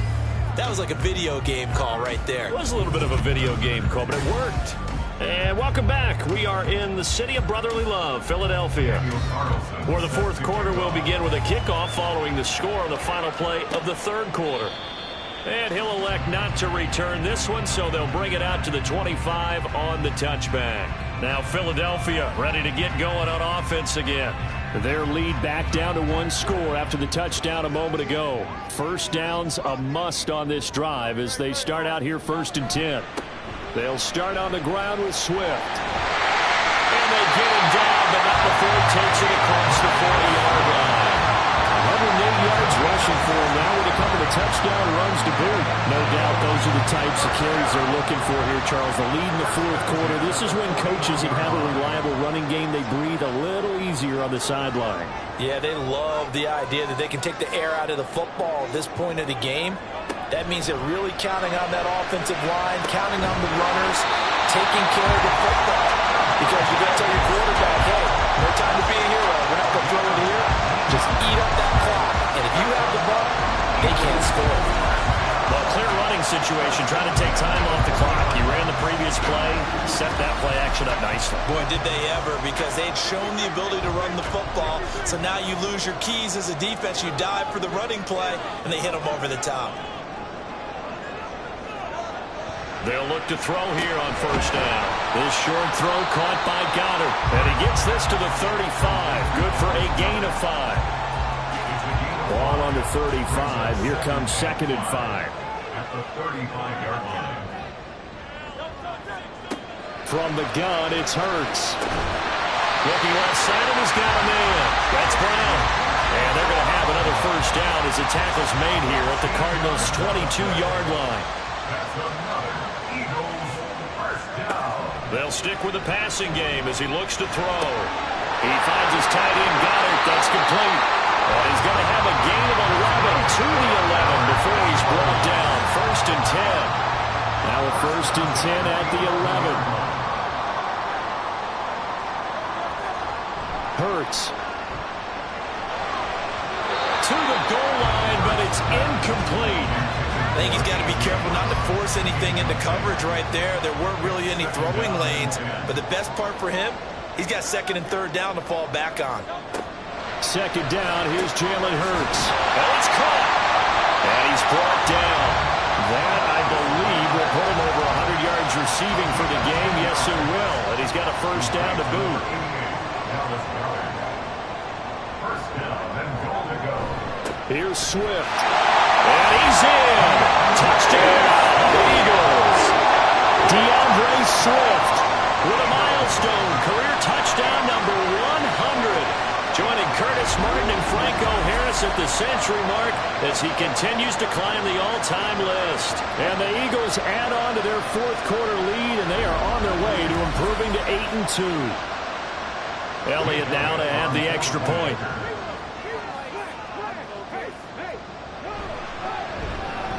And he's been a busy man, 5 for 5 now as he knocks another one through to extend the lead. So that drive in total 8 plays. And it was capped off by an Eagles touchdown. And the decision to bring it out, not a good one, as he's tackled at the 15. Arizona getting ready to go as they take the field. And they had to go the length of the field last time out to get into the end zone. And with this starting field position, they're going to have to pretty much do it again. And I think the thought process going into it is, hey, if you have to be methodical, go ahead and do that. But what you really want are a couple of big plays. Eat up chunks of yardage and cut down the number of times you have to snap the football. First play of the drive goes the wrong way. Here's 2nd and 12. Shotgun now from Murray. On the move to his left. And he gets this one just shy of the 35 to the 34. Able to find a lot of empty space there, picking up the first down at a 21-yard gain. Bottom line is that he is just something else as a runner because there are not many QBs in this league who can rip off a game that big, and he did it with the defense giving him a little extra attention after he hit him on a run earlier this series. Murray now on first down.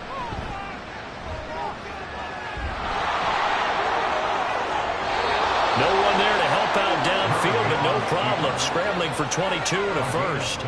This guy's proven himself to be one of the best in the NFL. He brings an added dimension to their offense with his ability to read defenses and know when he's able to pull it down and take off and go.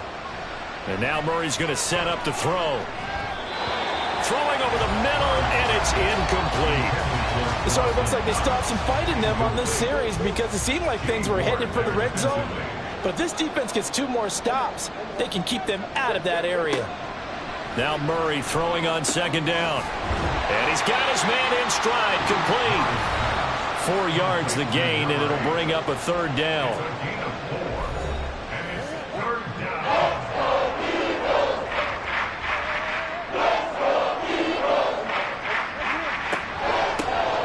Now they'll run on the draw. And he's able to get it to the 33. Good enough for a first down. 42 yards rushing on 12 carries for him now.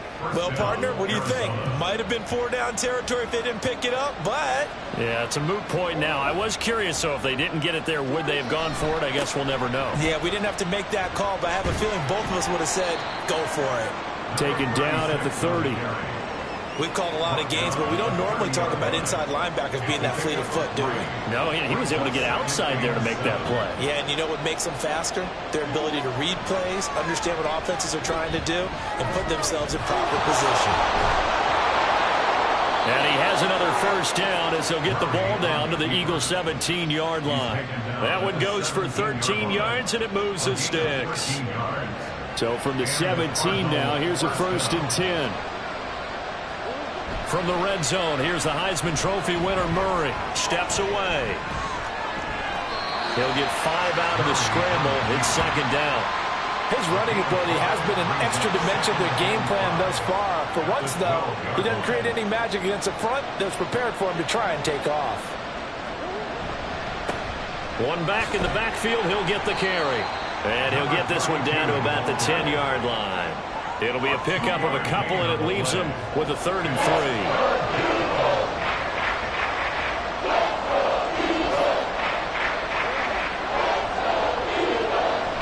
They fake the handoff. Now Murray.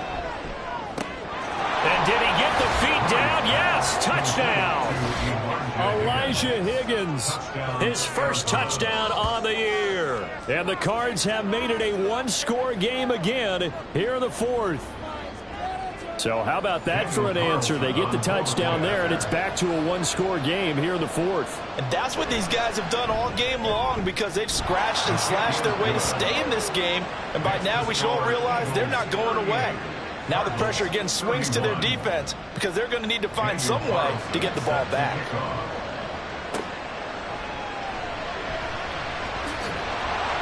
And his guys will get the football right at the 20-yard line. DeAndre Swift and the Eagles back out there. I guess it kind of goes without saying at this point, but he's had a great game, as we like to say, a nose for the end zone, no doubt. Continues to find it throughout this game, and I'm sure he's got a nice place to live. He might want to make an offer in the end zone for a second home, because that's what it's been like throughout this contest. He knows how to get there, and boy, he looks happy when he does. He's already bought all the property in the end zone. That's the problem. He's going to sell to himself now. Hurts sets up to throw it. He'll get this into the hands of Swift once again. And this will go as a gain of 7 as he gets it to the 30-yard line. The battle in the trenches never more important than right now. This is 3rd and inches.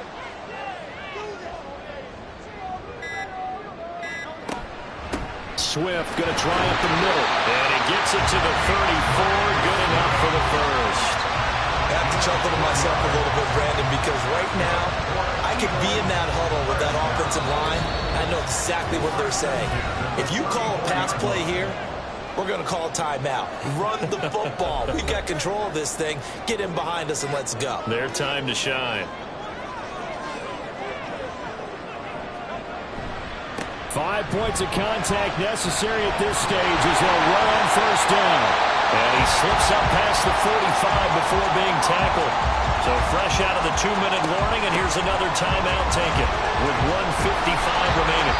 And he works his way forward to pick up 4 yards there, 2nd down. Now a timeout called for by the defense on 2nd down. Swift as they'll head to the sideline and talk over what to do next. The Cardinals forced to burn their 3rd and final timeout as they'll head to the sideline and talk over what to do next. And that should do it. He's got a first down. And the Eagles, they can run it out from here. It carries like that. That's how they're going to continue to salt this thing away here, Charles, in the 4th quarter. Yeah, how about that? A new set of downs. Clock continues to move. No better way to close out a game than to tap those mastodons you have up front and say, guys, keep pounding them. Let's keep the ball, keep their offense on the sidelines, and let's close this one out.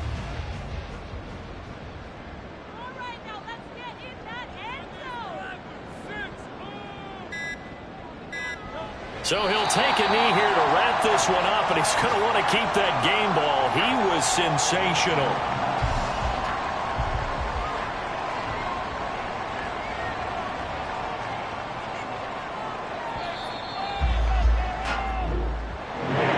We all just got a heck of a show, partner. This this was a close game for a long time. Close at half, close down the stretch. Home team finds a way to get it done, a narrow victory. Yeah, they finished with a flourish, didn't they? Because there were times where each side looked like they were the better team out there. And the outcome's in doubt for much of this game. Every snap seemingly more important than the previous one. Great effort from the guys visiting. But in the end, how about those guys in their home stadium finding a way to win? So for the Eagles, they continue to put themselves in position for a first-round bye as they move to 8-2. And they will hit the road next week to take on the Tennessee Titans.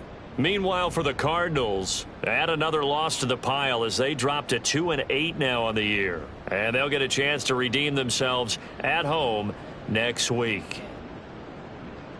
So for our entire crew, alongside Charles Davis, I'm Brandon Gaudin. Thanks for watching, everybody. We'll see you next time.